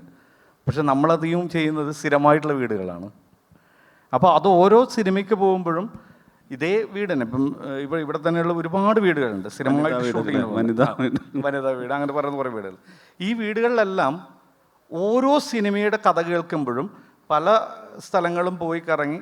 അപ്പം നമുക്ക് ഒരുപാട് വെച്ചാൽ ഇത് എമ്യൂണിറ്റീസ് എല്ലാം കറക്റ്റായാൽ മാത്രമേ നമുക്ക് ഷൂട്ടിംഗ് പരിപാടികൾ നടക്കുകയുള്ളൂ. ഷൂട്ടിങ്ങിന് വേണ്ടിയിട്ടുള്ള കുറേ സംഭവങ്ങളുണ്ടല്ലോ. ഇതിന് പുറത്ത് ഷൂട്ട് ചെയ്യപ്പെടാൻ വേണ്ടിയിട്ട് ഒരുപാട് ക്രൂ വരണം, ഇങ്ങനത്തെ കാര്യങ്ങളെല്ലാം അറിയണം. ആ വീട്ടുകാർ ഇതുമായിട്ട് പൊരുത്തപ്പെടണം. ഇത് കറക്റ്റായിട്ട് അവർക്ക് പോയാൽ മാത്രമേ നമുക്കിത് കണ്ടിന്യൂസ് ഷൂട്ട് ചെയ്യാൻ പറ്റത്തുള്ളൂ. ഇതെല്ലാം കഴിഞ്ഞ് കഴിഞ്ഞാൽ അവസാനം നമുക്ക് ഒരുപാട് വീടുകൾ നമ്മൾ ഫ്രഷായിട്ട് കാണും. അവസാനം നമ്മൾ ചോയ്സ് ഇത് തന്നെ വരും, നമുക്ക് അവിടെ പോവാം, അവിടെ ഒന്നും കൂടി നോക്കാം. അപ്പോൾ വീണ്ടും 10 തവണ ഇതിനു മുമ്പേ അല്ലെങ്കിൽ 100 തവണ ഇതിനു മുമ്പേ കണ്ട വീടായിരിക്കാം, വീണ്ടും അവിടെ പോകും. ഈ കഥാപാത്രം നിൽക്കുന്ന സ്ഥലം ഇവിടെ നടക്കുമോ എന്ന്. അവിടെ എത്തിക്കഴിഞ്ഞാൽ അടുത്ത ടെൻഷൻ, ഇത് ഞാൻ തന്നെ എൻ്റെ സിനിമയിൽ, ഞാൻ ചെയ്ത സിനിമയിൽ 10 തവണ ഇതല്ലെങ്കിൽ 100 തവണ ഇത് കാണിച്ചു കഴിഞ്ഞു. അപ്പോൾ ഇനിയിപ്പോൾ എന്ത് ചെയ്യും? ഈ കഥാപാത്രം ഏത് രീതിയിൽ ഈ വീട്ടിൽ നിർത്താം? അപ്പോൾ അവിടുത്തെ മാറ്റങ്ങളായിരുന്നു ചിന്തിക്കുക. അപ്പോൾ ഈ ചിന്തകളിൽ നിന്ന് അതൊരു പുതിയ തലത്തിലേക്ക് അതിനെ മാറ്റിയെടുത്ത് അത് കൃത്യമായിട്ട് ഇപ്പം അനീസ് പറഞ്ഞ പോലെ തന്നെ ഇത് ആ സമയത്ത് അനുഭവിക്കുന്ന ഒരു ആനന്ദമുണ്ട്. ശരിക്കും എൻജോയ്മെൻ്റ് ആണത്. അത് എൻജോയ്മെൻ്റ് വെച്ച് കഴിഞ്ഞാൽ ഞാൻ ഇവരെ പറ്റിച്ചു എന്ന് പറയാം. ഞാൻ ഓരോ സിനിമ ചെയ്യുമ്പോഴും ഞാൻ അങ്ങനെയാണ് ചെയ്യാറ്. ഞാൻ എപ്പോഴും ആഗ്രഹിക്കുന്നത് വെച്ചാൽ ഞാൻ അവരെ പറ്റിച്ചല്ലോ എന്ന് പറഞ്ഞിട്ട് സ്വയം ഉള്ളിൽ ഞാൻ ആനന്ദിക്കുകയാണ് ചെയ്യാറ്. അപ്പം അതിൻ്റെ ആനന്ദത്തിന് പുറത്താണ് നമ്മൾ ജീവിച്ചു പോകുന്നത്. ഇപ്പം നിൽക്കുന്നത് പോലെ വെച്ചാൽ അതിലാണ് അത് പാഷനേറ്റീവായിട്ട് കാണുകയാണ് ആ സംഭവത്തിന്. അപ്പം അതുകൊണ്ട് ഇപ്പോഴും ഞാൻ പറയും, ഇപ്പം പലപ്പോഴും ആർക്കും അറിയില്ല വെച്ചാൽ നമ്മൾ ഷൂട്ട് ചെയ്യുന്ന സ്ഥലങ്ങൾ കണ്ടിന്യൂസ് ആയിട്ട് അതേ സ്ഥലം തന്നെയാണ്. ഇപ്പം വരിക്കാശ്ശേരി മന മാത്രമാണ് മൊത്തമായിട്ട് ആൾക്കാർക്ക് അറിയുന്ന ഒരു സ്ഥലമായിട്ട് മാറിയിട്ടുള്ളൂ. അതിപ്പോൾ ഒരു ബിസിനസ്സായി മാറിയിട്ടുണ്ട്. അത് വെച്ചാൽ അവിടെ തന്നെ പറയുന്ന വരിക്കാശ്ശേരി മന ഒരു കഥാപാത്രം ജീവിച്ച വീടല്ല, ഒരുപാട് സിനിമകളുടെ പേര് പറഞ്ഞിട്ടാണ് ഇപ്പോഴും ആൾക്കാർ അവിടെ കാണാൻ പോകുന്നത്. അപ്പോൾ അവിടെ പോകുന്നവർക്ക് ഇന്ന സ്ഥലത്തിലെ ഇന്ന റൂം ഇതായിരുന്നു, ഇന്ന കഥാപാത്രം ഇതിലൂടെയായിരുന്നു പോയിരുന്നത്, ഇങ്ങനെ പറയുന്നൊരു സംഭവമുണ്ട്. അപ്പോൾ അത് തോന്നാനുള്ള കാരണം ഇത് റിപ്പീറ്റേഷൻ തോന്നുന്നില്ല. ഇപ്പോൾ ഒരു സിനിമ കണ്ടിറങ്ങിയിട്ട് ഒരു ഓഡിയനും പറയുന്നത് കേട്ടിട്ടില്ല, ഇത് കഴിഞ്ഞ സിനിമയിൽ മറ്റേ ആൾ ജീവിച്ചിരുന്ന വീടല്ലേ ഇത് എന്ന് ചോദിച്ചിട്ടില്ല. അത് ചോദിക്കാതിരിക്കാനുള്ള കാരണം വെച്ച് കഴിഞ്ഞാൽ ഒരു പ്രൊഡക്ഷൻ ഡിസൈനിൽ ഒരു ആർട്ട് ഡയറക്ടർ അതിൻ്റെ പിന്നിലുള്ളതുകൊണ്ടാണ്. അത് ഉണ്ടുകൊണ്ട് മാത്രമാണ് അത് വേറെ രീതിയിൽ മാറ്റപ്പെടുന്നത്. അപ്പോൾ അത്തരം രീതിയിലുള്ള മാറ്റങ്ങളാണ് ഏറ്റവും കൂടുതൽ ഇപ്പം പോകുന്നതെന്ന് തോന്നുന്നു. ഈ നേരത്തെ ഈ പ്രീ വിഷ്വലൈസേഷൻ്റെ കാര്യം പറഞ്ഞുകൊണ്ട് സന്തോഷമുണ്ട് ചോദിച്ചു തുടങ്ങാൻ തോന്നുന്നു. ഇപ്പോൾ നമ്മൾ നോക്കുവാണെങ്കിൽ ഒരു വരകളിൽ നിന്ന് സെറ്റ് ഡിസൈനിലേക്ക്, എന്നാൽ കുറേയൊക്കെ പോർഷൻ ഈ കമ്പ്യൂട്ടർ ഗ്രാഫിക്സിൻ്റെയൊക്കെ VFXൻ്റെയൊക്കെ പോർഷനിലേക്ക് പോകുന്നുണ്ട്. ഇപ്പോൾ ഇതിൻ്റെ ഒരു സമ്മേളിത രൂപമായിട്ടാണല്ലോ പോകുന്നത്. പ്രീ വിഷ്വലൈസേഷൻ ഉണ്ട്, അല്ലെങ്കിൽ നേരത്തെ ഈ പറഞ്ഞ ഓഗ്മെൻറ്റ് റിയാലിറ്റി ഒക്കെ സെറ്റ് ചെയ്തിട്ട് അത് വെച്ചിട്ട് സെറ്റ് ഡിസൈൻ ചെയ്യുന്നുണ്ട്. അത് കഴിഞ്ഞിട്ട് അതിൽ തന്നെ നല്ലൊരു പോർഷൻ, ഇപ്പോൾ ഏതെങ്കിലും ഈ പറയുന്ന വലിയ ആക്ഷൻ ഇതോ പുറത്തേക്ക് കടക്കുന്ന സംഗതിയാണെങ്കിൽ അവിടെ തന്നെ VFX പാർട്ട് പ്രധാനമായിട്ടുണ്ടാവും. ശരിക്കും ഇതിൻ്റെ ഒരു ഇൻ്റഗ്രേഷൻ ആയിട്ടാണല്ലോ ഇപ്പോൾ നടത്തുന്നത്. കാരണം വെച്ച് കഴിഞ്ഞാൽ പ്രൊഡക്ഷൻ ഡിസൈനർ എന്ന് പറയുന്നത് ഇത് ഇൻ്റഗ്രേറ്റ് ചെയ്യേണ്ടി വരുന്നുണ്ടല്ലോ. ഈ പറയുന്ന ടെക്നോളജി ആയിട്ട് ഇൻ്റഗ്രേറ്റ് ചെയ്യുന്നുണ്ട്, മറ്റ് ടെക്നീഷ്യൻസുമായിട്ട്. ഈ VFX ആർട്ടിസ്റ്റ് ഉണ്ട്, VFXൻ്റെ ലീഡ് ചെയ്യുന്നവരുണ്ട്. ഇവരൊക്കെ ആയിട്ട് ഇൻ്റഗ്രേറ്റ് ചെയ്ത് വർക്ക് ചെയ്യുന്ന രീതിയിലുള്ളൊരു മാറ്റം സംഭവിച്ചുകൊണ്ടിരിക്കുകയാണല്ലോ ഈ സെക്ഷനിൽ. അതിലിപ്പം അവിടെയാണ് AI കൂടി വരുന്നത്, അതിൻ്റെ സാധ്യത കൂടി. അപ്പോൾ AI കൂടി വരുമ്പോൾ ഇതുകൂടി കുറച്ചുകൂടി സ്റ്റുഡിയോ ഡ്രിവണായി മാറും. നിങ്ങൾക്ക് ഏറെക്കുറെ ഒരു 75% പ്രൊഡക്ഷൻ കോസ്റ്റും കുറച്ചത് സ്റ്റുഡിയോയിൽ ചെയ്യാമെന്ന് പറയുന്ന വാഗ്ദാനങ്ങളിലേക്ക് വരിക എത്തുന്നു. എങ്ങനെയാണ് ഞാൻ പറയുന്നത്, ഈ സാധ്യതകൾ എങ്ങനെ കാണുന്നു? എക്സിസ്റ്റിംഗ് ഇപ്പോഴെങ്ങനെയാണ് ഇത് പോകുന്നത്? ഇതിൻ്റെ സാധ്യത ഏത് രീതിയിലാണ്? ഇപ്പോൾ സാധ്യതകൾ കാണുന്നത് വെച്ച് കഴിഞ്ഞാൽ, ഇപ്പം കുറേ മുന്നേ ഞങ്ങൾക്ക് വന്ന കാലഘട്ടത്തിൽ ഇപ്പം CG അല്ലെങ്കിൽ നമ്മുടെ കമ്പ്യൂട്ടർ ഗ്രാഫിക്സ് യൂസ് ചെയ്യുന്ന അല്ല ഉപയോഗിക്കുന്ന ഒരു സ്ഥലം വന്ന സമയത്തെന്ന് വെച്ച് കഴിഞ്ഞാൽ, സിനിമയുടെ ഷൂട്ടിംഗ് എല്ലാം കഴിഞ്ഞ് ഇതൊരു പാക്കേജായിട്ട് കമ്പ്യൂട്ടർ ഗ്രാഫിക്സിൻ്റെ ടീമിനെ ഏൽപ്പിക്കുക, എന്നിട്ട് അവരവിടെ കിടന്നിട്ട് നിലവിളിച്ചുകൊണ്ട് അവസാനം എങ്ങനെയൊക്കെയോ ഒപ്പിച്ച് ഈ സാധനം തിരിച്ചു കൊടുക്കുമ്പോൾ അതിൻ്റെ വൃത്തികേട് കൃത്യമായിട്ട് സിനിമയിൽ കാണുകയും ചെയ്യും. പക്ഷേ ഇന്നിപ്പോൾ പ്രൊഡക്ഷൻ ഡിസൈനർ എന്ന് പറയുന്ന രീതിയിൽ ഞാൻ ഇപ്പോൾ വർക്ക് ചെയ്യുന്ന സമയത്താണെങ്കിൽ ഞാനിപ്പോൾ അതിൽ എന്തെങ്കിലും ഉണ്ടെങ്കിൽ തന്നെ അങ്ങനെ ഒരു കമ്പ്യൂട്ടർ ഗ്രാഫിക്സ് സ്റ്റുഡിയോയുടെ ഒരു മേധാവിയോ അല്ലെങ്കിൽ അതിന് നിയമപ്പെട്ട ഒരാളെയോ നമ്മൾ ആദ്യം തന്നെ വിളിക്കും. അയാൾ എൻ്റെ കൂടെ തന്നെ ഉണ്ടാവും. ഇപ്പം ഞാനിപ്പോൾ പറഞ്ഞില്ല, ഇപ്പോൾ തൃശ്ശൂർ ഒരു വർക്ക് നടന്നുകൊണ്ടിരിക്കുന്നുണ്ട്. അതിൻ്റെ ഒരു സാധ്യത പറയാം. തൃശ്ശൂർ വർക്ക് നടക്കുന്നതെന്ന് വെച്ച് കഴിഞ്ഞാൽ, ഒരു 1960 കാലഘട്ടത്തിൽ തൃശ്ശൂരിനെ റീക്രിയേറ്റ് ചെയ്യുകയാണ് ഞാൻ. അതൊരു കോർപ്പറേറ്റ് കമ്പനിയുടെ ഒരു പരസ്യ ചിത്രത്തിന് വേണ്ടിയിട്ടാണത്. അപ്പോൾ അതിൻ്റെ സെറ്റ് വർക്ക് നടക്കുന്നു. അപ്പോൾ സെറ്റ് വർക്കിൽ നമുക്ക് ഷൂട്ട് എന്ന് പറയുന്നത് വെറും 2 days മാത്രമാണ് ഈ സെറ്റിൽ ഷൂട്ട് വരേണ്ടത്. അപ്പോൾ അവിടെ തൃശ്ശൂർ നഗരത്തിൻ്റെ നടുക്കുള്ള ശക്തൻ ഉണ്ടാക്കിയിരുന്ന ആ ഒരു ഗവർണറുടെ പ്രതിമ, ശക്തൻ ഇതിൻ്റെ കോർപ്പറേഷൻ നേരെ മുന്നിലുള്ള സ്റ്റാച്ചു വേണം. ഇപ്പോൾ സ്റ്റാച്ചു എന്ന് പറയുന്ന സാധനം നമ്മൾ ഒരു 10 വർഷം ബാക്കിലാണെങ്കിൽ നമ്മളുടെ മുന്നിൽ ശരിക്കും പറഞ്ഞാൽ ഈ സ്റ്റാച്ചു നമ്മൾ റീക്രിയേറ്റ് ചെയ്യണം. അതിനുള്ള എഫേർട്ട് എടുത്ത് ഈ സാധനം ഉണ്ടാക്കി എന്നാൽ മാത്രമേ നമുക്ക് ഷൂട്ട് ചെയ്യാൻ പറ്റുള്ളൂ. പക്ഷേ ഇന്നത്തെ അവസ്ഥയിൽ ഇന്ന് CG ബാക്കിയുള്ള കാര്യങ്ങളെല്ലാം മുന്നിട്ട് നിൽക്കുന്ന ഒരു സമയത്ത് നമ്മളതിൻ്റെ ബേസിക് ആയിട്ടുള്ള അതിൻ്റെ പെഡസ്റ്റൽ സാധനം മാത്രം ഉണ്ടാക്കി എലിവേഷൻ കറക്റ്റ് ചെയ്യാൻ വേണ്ടിയിട്ട് ഞാൻ അതിൻ്റെ സ്റ്റാച്യൂയുടെ ഹൈറ്റ് മാത്രം ഒരു കമ്പിയിൽ കറക്റ്റ് ചെയ്ത് ഒരു പ്ലസ് മാർക്ക് ഇട്ട് വെച്ച്, പിന്നെ നമ്മൾ ചെയ്യുന്നത് വെച്ചാൽ ഒറിജിനൽ സ്റ്റാച്യൂയുടെ ലിഡാ സ്കാൻ ചെയ്ത് ആ സ്കാനിങ് രൂപത്തിനെയാണ് 3 dimensional 3Dയിലാക്കി നമ്മളിതിലേക്ക് പ്ലേസ് ചെയ്യാമെന്ന്. അത് വളരെ ഈസി പ്രോസസ്സാണ്. അപ്പം നമ്മൾ അത്രയും ഒരു വർക്ക്മാൻഷിപ്പ് അല്ല, അതിനൊരു വേസ്റ്റ് ഓഫ് മണിയോ നമ്മൾ കളയേണ്ട ആവശ്യമില്ല എന്നുള്ളത്. അവിടെ ഒരു 2 ക്രിയേഷനാണ്. എന്ന് വെച്ചാൽ ഒരു CG ടീമിനെ ഞാൻ ആ സമയത്ത് തന്നെ ഞാൻ കൂടെ കൂട്ടിയിട്ട് അവരെയും കൂടി കൂട്ടത്തിൽ നിർത്തിക്കൊണ്ട് ഞാനിത് വളരെ ബിലീവ് ആവുന്ന രീതിയിൽ ഈ സാധനം ക്രിയേറ്റ് ചെയ്യുക എന്നുള്ളതാണ്. അപ്പോൾ അത്തരം രീതിയിൽ ഇത് ഭയങ്കരമായിട്ട് മാറിയിട്ടുണ്ട്. ഇപ്പം ഞാൻ ചെന്ന് ചെയ്ത എലോൺ എന്നുള്ള ഒരു പടം OTT സമയത്താണത്. ഈ സംഭവം ആ ഫ്ലാറ്റ് കംപ്ലീറ്റ് ആയിട്ട് നമ്മൾ സെറ്റിട്ട് കഴിഞ്ഞ് ഈ പുറത്ത് നമ്മുടെ ബാൽക്കണിയിൽ നിന്ന് കാണുന്ന ഒരു ഭാഗമുണ്ട്. ഈ സംഭവം നമ്മൾ ചെയ്ത വെർച്വൽ റിയാലിറ്റിയാണ് ചെയ്തിരിക്കുന്നത്. എന്നുവെച്ചാൽ വലിയൊരു LED സ്ക്രീനിൽ എന്താണോ നമ്മൾ സ്കൈ കാണുന്നത്, അതിൻ്റെ ഡിവിഷൻസ് എന്താണോ, ഓരോ ടൈം ബോർഡിലും എങ്ങനെയാണ് സ്കൈയുടെ മാറ്റങ്ങൾ വരുന്നത്, ഇത് കംപ്ലീറ്റ് പ്ലേ ചെയ്തിട്ട് അറ്റ് ദ ടൈം തന്നെ ഷൂട്ട് ചെയ്തത്. അപ്പോൾ അതുകൊണ്ടെന്ന് വെച്ച് കഴിഞ്ഞാൽ അത് മേക്ക് ബിലീവായിട്ട് നമുക്ക് ഫീൽ ചെയ്യും. അത് അത്രയും ഹൈറ്റിലാണ്, ഇങ്ങനെയാണ് നിൽക്കുന്നത്. അതേസമയം അതവിടെ CG അഡോപ്ഷൻ ചെയ്യേണ്ട ഒരു ആവശ്യം വരാതെ ലൈഫായിട്ട്. അപ്പോൾ അങ്ങനെ ചെയ്യുന്ന പരസ്യങ്ങൾ ഇപ്പം അത്തരം രീതിയിൽ വെർച്വൽ റിയാലിറ്റിയിൽ ചെയ്യുന്ന സംഭവങ്ങളും ഇപ്പോൾ വരുന്നുണ്ട്. പിന്നെ AI എന്ന് പറയുന്ന യൂസേജ് അത് ഇപ്പോൾ വരുന്ന ക്യാരക്ടേഴ്സിലൊക്കെ, പക്ഷെ പ്രതലത്തിനെ ഭയങ്കരമായിട്ട് റീക്രിയേറ്റ് ചെയ്യാൻ ഭയങ്കരമായിട്ട് ബുദ്ധിമുട്ടാണ്. കാരണം വെച്ചാൽ ഇതിൻ്റെ ഒരു പ്ലാസ്റ്റിക് അവസ്ഥയുണ്ട്. അതാണ് ഞാൻ നേരത്തെ പറഞ്ഞത്. നമ്മൾ ചെയ്യുന്നൊരു സംഭവം ടെക്സ്ചറിങ് എന്ന് പറയുന്നൊരു സംഭവം ഉണ്ടല്ലോ, ഇത് ഏറ്റവും കൂടുതൽ ആൾക്കാർ ശ്രദ്ധിക്കുന്നതാണ്. ഇപ്പോൾ നമ്മുടെ സ്കിന്നിനായാലും ഞാനിരിക്കുന്ന സോഫയുടെ ഈ ടെക്സ്ചറായാലും ഇതിനെല്ലാം വ്യത്യാസങ്ങളുണ്ട്. അപ്പോൾ അതിൻ്റെ ഒരു സംഭവം ഇപ്പോൾ AI നമ്മൾ പഠിപ്പിച്ചാൽ മാത്രമേ AI നമുക്ക് തരുള്ളൂ. നമ്മളൊന്ന് പഠിപ്പിച്ചു കൊടുക്കണം. പഠിപ്പിച്ചു കൊടുത്തു കഴിഞ്ഞാൽ 10 ഓപ്ഷൻ തരും. പക്ഷേ അതെൻ്റെ ചിന്തകളല്ല, അല്ല വേറൊരു 2-3 ചിന്തകളെ തീർത്തിട്ടുള്ളൊരു സാധനം മാത്രം നമുക്ക് തരുന്നു എന്ന് മാത്രമല്ല. അല്ലാതെ ഞാനതിനെ കൂടുതലായിട്ട് ഞാൻ റെസ്പെക്റ്റ് ചെയ്യുന്നു, പ്രൊട്ടക്റ്റ് ചെയ്യുന്നു ഒന്നുമില്ല. എന്ന് വെച്ചാൽ നമ്മൾ ഇപ്പം ഞാൻ പറഞ്ഞത്, ഞാനൊരു 10 ആളുടെ കൂടെ ഇരുന്ന് സംസാരിക്കുമ്പോൾ കിട്ടുന്ന ഒരു എനർജിയാണ് ഞാനിരുന്ന് ടൈപ്പ് ചെയ്ത് ChatGPTയോട് ചോദിക്കുമ്പോൾ എനിക്ക് കിട്ടുന്നൊരു സംഭവം. അതൊരു 10 ഓപ്ഷൻ ചോദിച്ചു കഴിഞ്ഞാൽ ചിലപ്പോൾ കുറച്ച് കഴിഞ്ഞാൽ ഉപരും കൈയടക്കും, എൻ്റെ മെസ്സേജിങ് പരിപാടി കഴിഞ്ഞു എന്ന് പറഞ്ഞിട്ട് ലിസ്റ്റ് വരും. ഇതിപ്പോൾ സംഭവിക്കുന്ന കേസാണ്. എന്ന് വെച്ചാൽ നമ്മൾ കൂടുതൽ അതിനെ പണിയെടുപ്പിക്കാനുള്ളൊരു തുറ കാണിക്കുന്നുണ്ട്.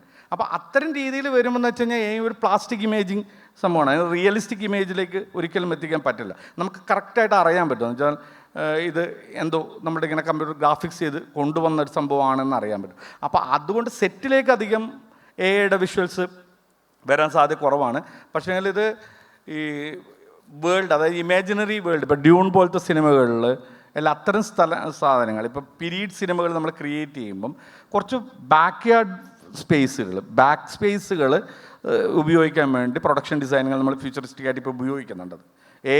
ഇമേജുകൾ, പക്ഷേ അതിനും അറിയാത്ത രീതിയിൽ ഒരു തട നമ്മൾ ഇട്ട് അതിന് ശേഷം ജനറേറ്റ് ചെയ്ത ഇമേജുകളെ സംഭവം വെക്കാൻ പറ്റും. ഇപ്പോൾ ദൂരത്തൊരു ട്രെയിൻ യാത്ര അല്ലെങ്കിൽ ദൂരത്ത് വരുന്നൊരു ഒരു ഒരു ഷിപ്പിൻ്റെ യാത്ര, ഇങ്ങനത്തെ സംഭവങ്ങളെല്ലാം തന്നെ നമുക്കിത് വളരെ ഈസി ആയിട്ട് എന്ന് വെച്ചാൽ ഇത് ഒരു കമ്പ്യൂട്ടറിൽ 3Dയിൽ സെറ്റ് ചെയ്ത് മൂവ് ചെയ്ത് ചെയ്യുന്നതിന് പകരമായിട്ട് ജനറേറ്റ് ചെയ്ത് വളരെ ദൂരത്ത് വെക്കാൻ പറ്റുന്നുണ്ട്. അപ്പോൾ അങ്ങനെ ഒരു സംഭവം നടക്കുന്നത്. അപ്പോൾ അത്തരം രീതിയിൽ ടെക്നോളജിയെ ഭയങ്കരമായിട്ട് ഉപയോഗിക്കുന്നുണ്ട്. പക്ഷേ എന്ത് തന്നെയാലും എന്ത് ടെക്നോളജി വന്നു കഴിഞ്ഞാലും അതിപ്പോൾ ഞാൻ അതിനെക്കുറിച്ച് അവെയർ ആയിരിക്കണം എന്നുള്ളതാണ്.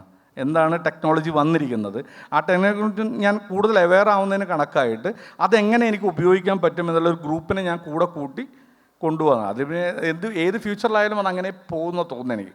എന്നുവെച്ചാൽ അതിപ്പോൾ എൻ്റെ കാലഘട്ടം മുതൽ ഞാൻ കാണുന്ന കാഴ്ച ഞാൻ പറഞ്ഞില്ല, അത് ഇങ്ങനെയാണ് എൻ്റെ ഓരോ സിനിമകളിലും പ്രതിഫലിക്കുന്നത്. അപ്പോൾ അത് തന്നെ ആയിരിക്കും ഫ്യൂച്ചറിലും വരാൻ പോകുന്നത്.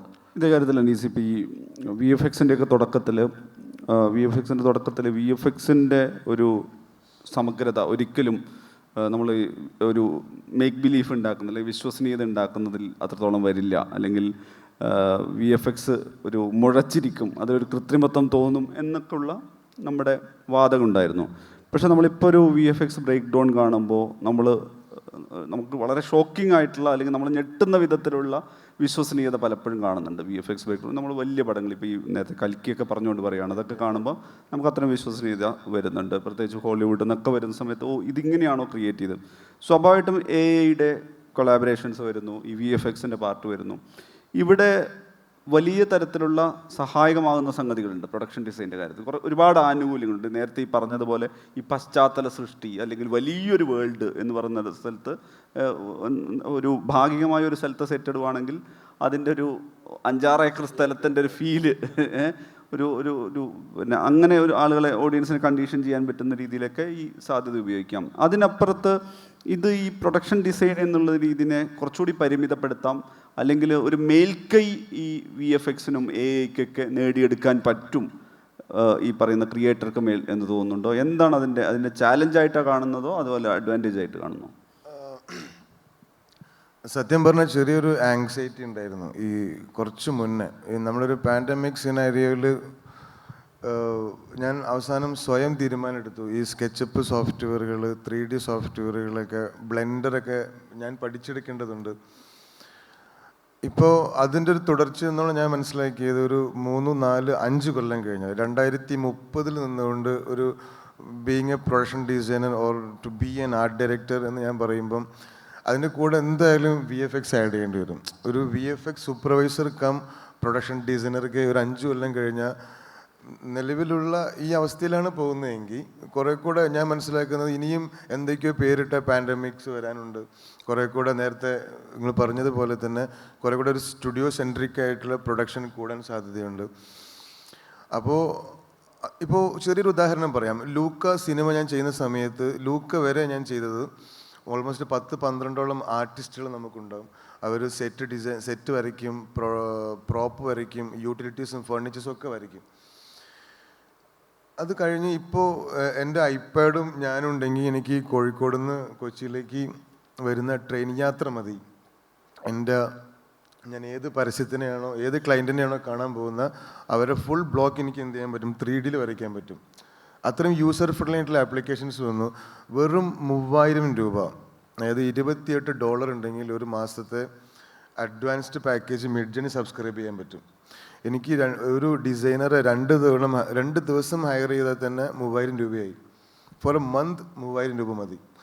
അപ്പോൾ ഇതുണ്ടാക്കിയ എനിക്കതിൽ ചെറിയ പേടിയുണ്ട്. ആ ആങ്സൈറ്റിൻ്റെ പുറത്താണ് ഞാൻ നേരത്തെ പറഞ്ഞത് 5 കൊല്ലം കഴിഞ്ഞാൽ 4 കൊല്ലം കൊണ്ട് എൻ്റെ ഒരു 30 പേർക്ക് പണി പോയെങ്കിൽ 5 കൊല്ലം കൊണ്ട് എൻ്റെയും പണി പോയല്ലോ എന്നുള്ളത്. സോ അതിന് പ്രിപ്പയർഡ് ആവുക എന്നുള്ളതാണ്. ഇപ്പോൾ കഴിഞ്ഞൊരു 3 മാസം മുന്നേ ഫിലിം ചേംബറിൻ്റെ മീറ്റിംഗ് ഉണ്ടായിരുന്നു. അപ്പോൾ അതിൽ ഇതിൻ്റെ ചെയർമാൻ പറഞ്ഞു, നമുക്ക് AI വേണമെങ്കിൽ നമുക്ക് സെലക്ട് ചെയ്താൽ മതിയല്ലോ, നമുക്ക് ചൂസ് ചെയ്താൽ മതിയല്ലോ. പക്ഷെ എനിക്ക് തോന്നുന്നു അത് നമ്മളെ ചൂസ് ചെയ്യാനാണ് സാധ്യത. കാരണം പൊതുവേ മലയാളികൾക്കൊരു പ്രശ്നമുണ്ട്, നമ്മൾ ആദ്യം ഒന്ന് പിണങ്ങും, പിന്നെ ഇണങ്ങും, പിന്നെ അങ്ങോട്ട് വണങ്ങും. അപ്പോഴേക്കും ഇതെല്ലാം പോയി കഴിഞ്ഞിട്ടുണ്ടാകും, ഒരു സമയത്തിനപ്പുറത്തേക്ക് പോയി കഴിഞ്ഞിട്ടുണ്ടാകും. ഇപ്പം എൻ്റെ ഒരു ചീഫ് അസോസിയേറ്റ് എൻ്റെ ഏറ്റവും പുതിയ ആർക്കിടെക്ചറിൻ്റെ അടുത്ത് ചോദിച്ചിട്ടുണ്ട് പാലറ്റൊക്കെ എന്ന് ഉണ്ടായതെന്ന്. അപ്പോൾ നേരത്തെ സന്തോഷേട്ടൻ പറഞ്ഞ പോലെ പണ്ട് ഈ VFX they were beating around the Bush. ഇപ്പോൾ ഒരു DOPയും ഒരു പ്രൊഡക്ഷൻ ഡിസൈനറും കോർഡിനേറ്റ് ചെയ്തിട്ട് ഇതിൻ്റെ ഒരു വിഷ്വൽ നരേഷൻ ഉണ്ടാക്കുന്നു. അതിൻ്റെ അകത്ത് നിന്നുകൊണ്ടാണ് കോസ്റ്റ്യൂം ഡിസൈനർ ആണെങ്കിലും VFX ആണെങ്കിലും അവർ പ്രൊവൈഡ് ചെയ്യുന്നത്, അല്ലെങ്കിൽ അവർ പണിത് തുടങ്ങുന്നത്. So with a responsible DOP എൻ്റെ ഒരു എക്സ്പീരിയൻസ് അതാണ്. പലപ്പോഴും പ്രീ പ്രൊഡക്ഷനിൽ തന്നെ ഇവരുടെ കൂടെ ബ്ലെൻഡായി ജെല്ലായി പിന്നീട് അതിൻ്റെ ഒരു വിഷ്വൽ റെസ്പോൺസിബിലിറ്റി പോകുന്നത് DOPക്കും അതിൻ്റെ PDക്കുമാണ്. അതിൽ തന്നെ ഞാൻ എപ്പോഴും ഡിപ്പെൻഡ് ചെയ്യാറുള്ളത് പോസ്റ്റ് പ്രൊഡക്ഷനിൽ ടെക്നിക്കലി ഇതിൻ്റെ അകത്ത് ഇൻവോൾവ് ചെയ്യുന്ന ഒരേ ഒരാൾ DOP ആണ്. അപ്പോൾ എന്നെ സംബന്ധിച്ച് നമുക്കൊരു പച്ചയും മഞ്ഞ അടിച്ച് പോവാം. വൻ തോതിലുള്ള VFX ബ്രേക്ക് ഡൗൺ ഇല്ല എങ്കിൽ ഒരു ആർട്ട് ഡയറക്ടറും ഇതിൻ്റെ പോസ്റ്റ് പ്രൊഡക്ഷനിൽ ഇൻവോൾവ് ചെയ്യാൻ സാധ്യതയില്ല. പക്ഷേ DOP ടെക്നിക്കലി ഇതിൻ്റെ അകത്ത് നിൽക്കുന്നുണ്ട്. പുള്ളിക്കൊരു ഹ്യൂ കൂടിക്കഴിഞ്ഞാൽ പ്രശ്നമാവും. സോ കളറിൻ്റെ കാര്യത്തിൽ apart from this aesthetics side ടെക്നിക്കലും കൂടിയാണല്ലോ ഇത്. നേരത്തെ നിങ്ങൾ പറഞ്ഞ പോലെ സെറ്റ്, ഇപ്പോൾ ഐഡൻറ്റിറ്റിയിലെ വീട് സെറ്റ് ചെയ്യാൻ എനിക്ക് മോട്ടിവേഷൻ കിട്ടിയത് വെൽക്കം ഹോം എന്ന് പറഞ്ഞിട്ട് ഒരു ആഡ് ഉണ്ട്. നമ്മളെ ഹെറിൻ്റെ ഡയറക്ടർ സ്പൈക്ക് ജോൺ ഡയറക്റ്റ് ചെയ്ത ആഡായിരുന്നു. സ്ട്രെച്ചബിൾ ഹൗസ് കോൺസെപ്റ്റിലാണ് ആ ആഡ് ചെയ്തത്. ഒരു സൈഡിൽ പോലും VFX ഉപയോഗിക്കാതെ കംപ്ലീറ്റ്ലി മാനുവലി ആണ് ആ സെറ്റ് ഓപ്പറേറ്റ് ചെയ്തത്. അതായത് നോക്കി നിൽക്കുക വീട് അങ്ങോട്ട് സ്ട്രെച്ച് ആവും, നോക്കി നിൽക്കുക വീട് അങ്ങോട്ട് സ്ക്രാച്ച് ആവും, അങ്ങോട്ട് നീങ്ങും ഇങ്ങോട്ട് നീങ്ങും. വിത്ത് മാനുവലി ആണ് ഓപ്പറേറ്റ് ചെയ്തത്. അതുകൊണ്ട് അപ്പോൾ നമ്മളും അതിൽ നിന്ന് ഇൻസ്പയർഡ് ആയിട്ട് ഐഡൻറ്റിറ്റിയിൽ മൊത്തം ചുമര് വീലിൽ സെറ്റ് ചെയ്തു, അങ്ങോട്ടും ഇങ്ങോട്ടും നീക്കാനൊക്കെ വേണ്ടിയിട്ട്. ബട്ട് അത് ചെയ്യുമ്പം പോലും I was so sure that ഒരു 3 കൊല്ലത്തിനപ്പുറത്തേക്ക് നമ്മൾ ഇതുപോലെ ഒരു ഫുൾ മാനുവലി വേണ്ടി വരില്ല എന്നുള്ളതാണ്. ഫ്ലൈറ്റ് സെറ്റ് ചെയ്യുന്ന സമയത്ത് involve huge amount of money. ഒരു 3 കോടി രൂപ ഒരു വിമാനം സെറ്റ് ചെയ്യാൻ വേണ്ടി ചെയ്യുവാണ്, ജസ്റ്റ് ഫോർ 45 മിനിറ്റ്സ്. അപ്പോൾ കുറെ കൂടെ തൊഴിലാളി വിരുദ്ധമാകാം നേരത്തെ പറഞ്ഞത്. എനിക്ക് ആ ഒരു ബേജാറുണ്ടായിരുന്നു ആദ്യം, ഇത്ര ആൾക്കാരുടെ പണി പോയി എന്ന് പറഞ്ഞപ്പം. അപ്പോൾ അത് എനിക്കും കൂടെ ബാധകമാണ് എന്നുള്ളതാണ് ഞാൻ മനസ്സിലാക്കുന്നത്. I have to be ready, have to be equipped.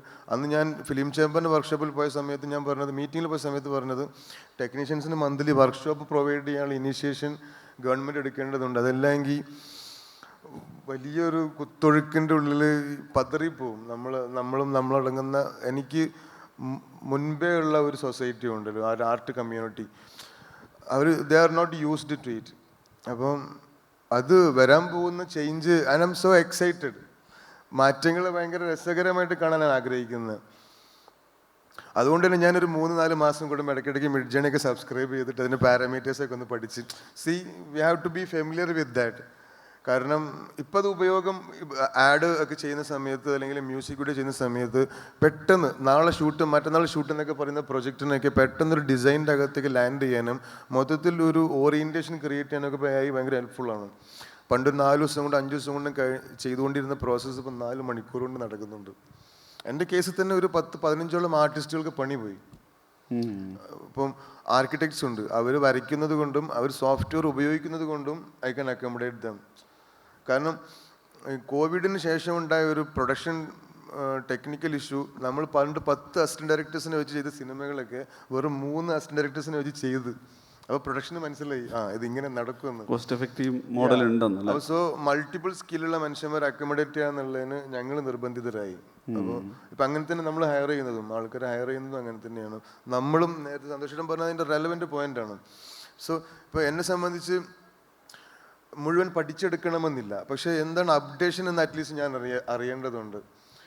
എയിൽ എന്താണ് വന്നത്, എയിൽ ഏത് വേർഷനാണ് വന്നിരിക്കുന്നത്, മിഡ്ജേണി ഏത് വേർഷനാണ് വന്നിരിക്കുന്നത്, അതല്ലെങ്കിൽ അൺറിയൽ എഞ്ചിൻ്റെ അവസ്ഥ നിലവിൽ എന്താണ്, എന്നായിരിക്കും ഇങ്ങോട്ട് വരാൻ സാധ്യതയുള്ളത്, അതിൻ്റെ ത്രെട്ടിൻ്റെ ഗ്രാവിറ്റിയൊക്കെ അറിഞ്ഞു വയ്ക്കുക, പുതിയ അപ്ഡേഷൻസ് അറിഞ്ഞു വയ്ക്കുക. അത് നമ്മളുടെ കൂടെയുള്ള ബോയ്സ് ഗേൾസ് അതിൽ എക്യുപ്ഡ് ആണെന്ന് ഉറപ്പുവരുത്തുക എന്നുള്ളതാണ് നിലവിൽ ചെയ്യുന്നൊരു പ്രാക്ടീസ്. പക്ഷേ എത്രയും പെട്ടെന്ന് തന്നെ VFXും അനിമേഷനും കയ്യിലാക്കണം. ഡെഫിനറ്റ്ലി അത് VFXിൻ്റെ എല്ലാ തലങ്ങളും നമ്മൾ അപ്ഡേറ്റ് ചെയ്തേ പറ്റുള്ളൂ. പക്ഷേ ഇന്ന് നിലവിൽ എന്തൊക്കെ നടക്കുന്നുണ്ട് അതിനെക്കുറിച്ച് വളരെ അവെയർ ആയിട്ടില്ലെങ്കിൽ പിടിച്ചു നിൽക്കാൻ ഭയങ്കര ബുദ്ധിമുട്ടാണ്.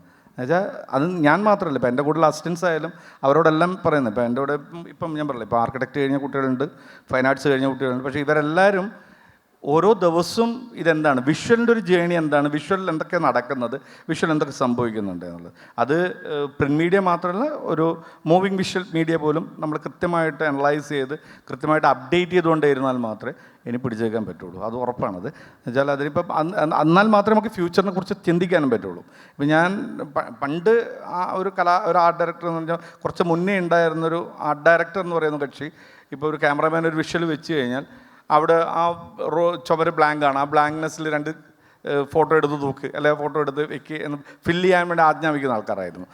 അത് മാറിയിട്ട് ഇപ്പോൾ ഇങ്ങനെ ഒരു ബ്ലാങ്ക്നെസ്സാണ് എൻ്റെ സിനിമ, ഈ ബ്ലാക്ക്നെസ്സാണ് ഇവിടുത്തെ വിഷ്വൽ ഭംഗി. ഇപ്പോൾ ഡ്യൂൺ പോലത്തെ സിനിമയിലൊക്കെ ഒരു പ്രോപ്പർട്ടി പോലും ഇല്ല, വെച്ചാൽ മിനിമലിസമാണ് അതിൻ്റെ ഒരു ഭംഗിയായിട്ട് മുന്നോട്ട് വന്നത്. ഫ്യൂച്ചർ ഒരു ലെവലിൽ ഇപ്പോൾ ഞാൻ നേരത്തെ പറഞ്ഞില്ല, ഇപ്പോൾ കളറുകൾ മാറി, കളറിൻ്റെ ഉപയോഗങ്ങൾ മാറി, കളറിൻ്റെ അർത്ഥങ്ങൾ മാറി വരുന്നൊരു കാലഘട്ടത്തിൽ നമ്മൾ ജീവിക്കുന്നത്. അപ്പോൾ അത്തരം രീതിയിൽ നിൽക്കുന്ന സമയത്ത് നമ്മൾ കുറച്ചുകൂടി അതിനെക്കുറിച്ച് എല്ലാ സംഭവത്തിലും നമ്മൾ അപ്ഡേറ്റ് ചെയ്തുകൊണ്ടേ ഇരിക്കുക എന്നുള്ളത് മാത്രമേ ഉള്ളൂ. രണ്ട് കാര്യം. വേറൊരു കാര്യമുള്ളതെന്ന് വെച്ചാൽ പലപ്പോഴും ഈ സിനിമാറ്റോഗ്രാഫേഴ്സ് എല്ലാ കാലത്തും പറയുന്ന ഒരു ആശങ്കയാണ്, നമ്മൾ നേരത്തെ നമുക്കൊരു കുറച്ചുകൂടി തനത് എന്ന് തോന്നുന്ന ഒരു ആർക്കിടെക്ചർ, ഇപ്പം നമ്മൾ ട്രിവാൻഡ്രം എന്ന് പറയുന്ന സമയത്ത് അവിടുത്തെ റെയിൽവേ സ്റ്റേഷൻ, ബസ് സ്റ്റേഷൻ എല്ലാത്തിനും ഒരു തനത് ആർക്കിടെക്ചർ ആയിരിക്കും. പക്ഷെ നമ്മളിപ്പോൾ നോക്കുമ്പോൾ മെട്രോ എന്ന് പറയുമ്പം ഒരേ പടിയാണ്, ഒറ്റ വിഷ്വലിലാണ് പോകുന്നത്.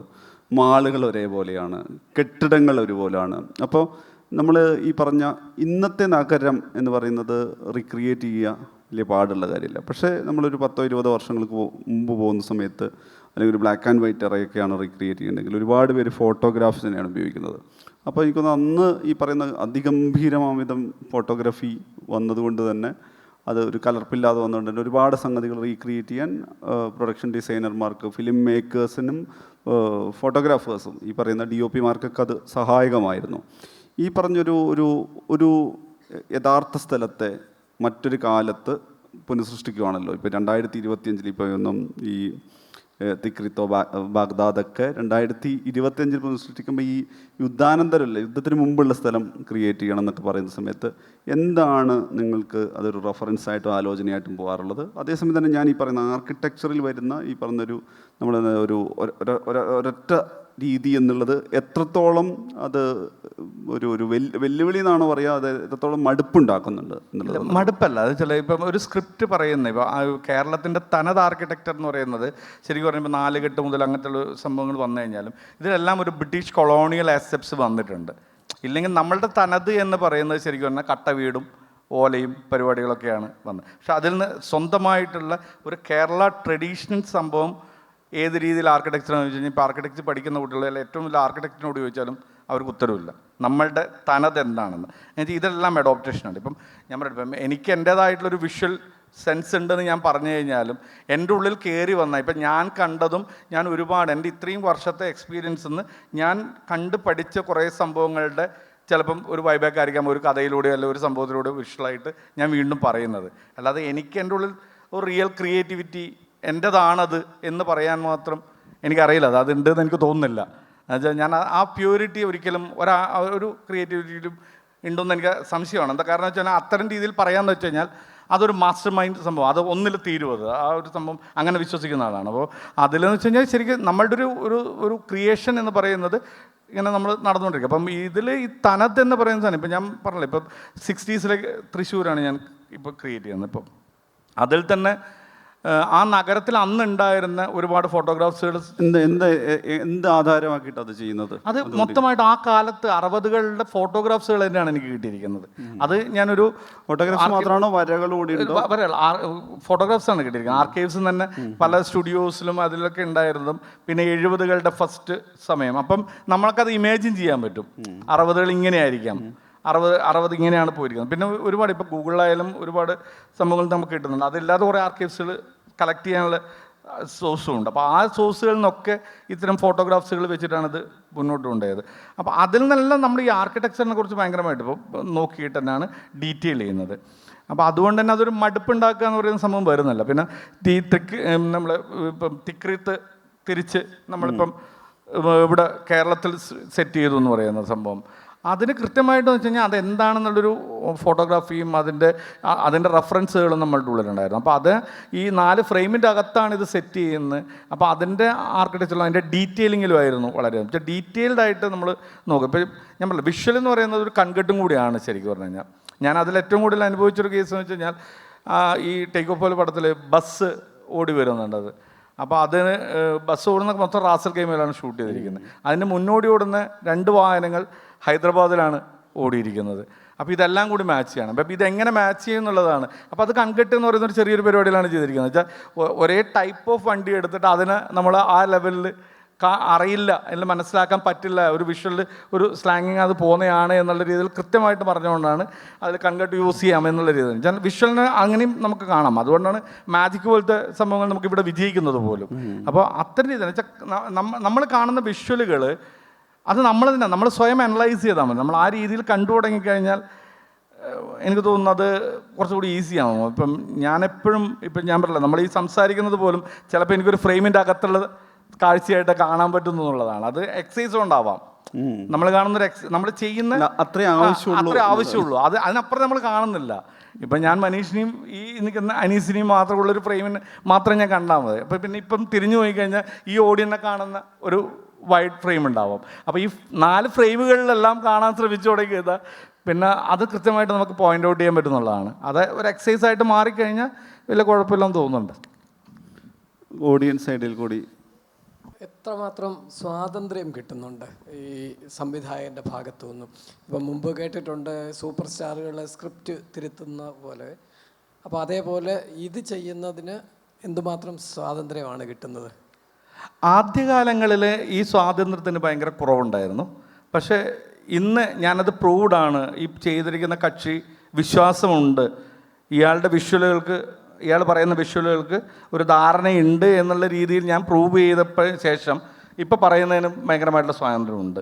പക്ഷേ ആ സ്വാതന്ത്ര്യം നമ്മളത് ഉറപ്പ് വരുത്തണം. ഈ പറയുന്നത് വളരെ കൃത്യതയാണ്, ഈ വിഷ്വലാണ് ഇതിന് ഏറ്റവും ഉറപ്പിച്ചത്, അല്ലെ ഇതാണ് ഇതിൻ്റെ ലാസ്റ്റ് എന്ന രീതിയിൽ നമുക്കത് തോന്നലുണ്ടാക്കിക്കാൻ അവരെ കൊണ്ട് പറ്റണം. അങ്ങനെയാണെങ്കിൽ പിന്നെ സ്വാതന്ത്ര്യത്തിൻ്റെ ഒരു കുഴപ്പമില്ല.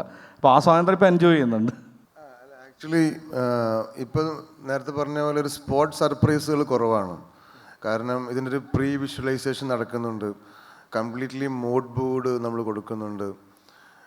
ഈവൻ ഷൂട്ടിൻ്റെ സമയത്ത് ഏറ്റവും കൂടുതൽ ഡിലേ വരുന്ന ഒരു സംഭവം ഈ പ്രോപ്പർട്ടിയാണ്. ഇതിപ്പോൾ ഒരു സീനായിട്ട് പരിഗണിക്കുകയാണെങ്കിൽ ഈ മൈക്കിന് ആക്ഷൻ പ്രോപ്പർട്ടി എന്ന് വിളിക്കാൻ പറ്റും.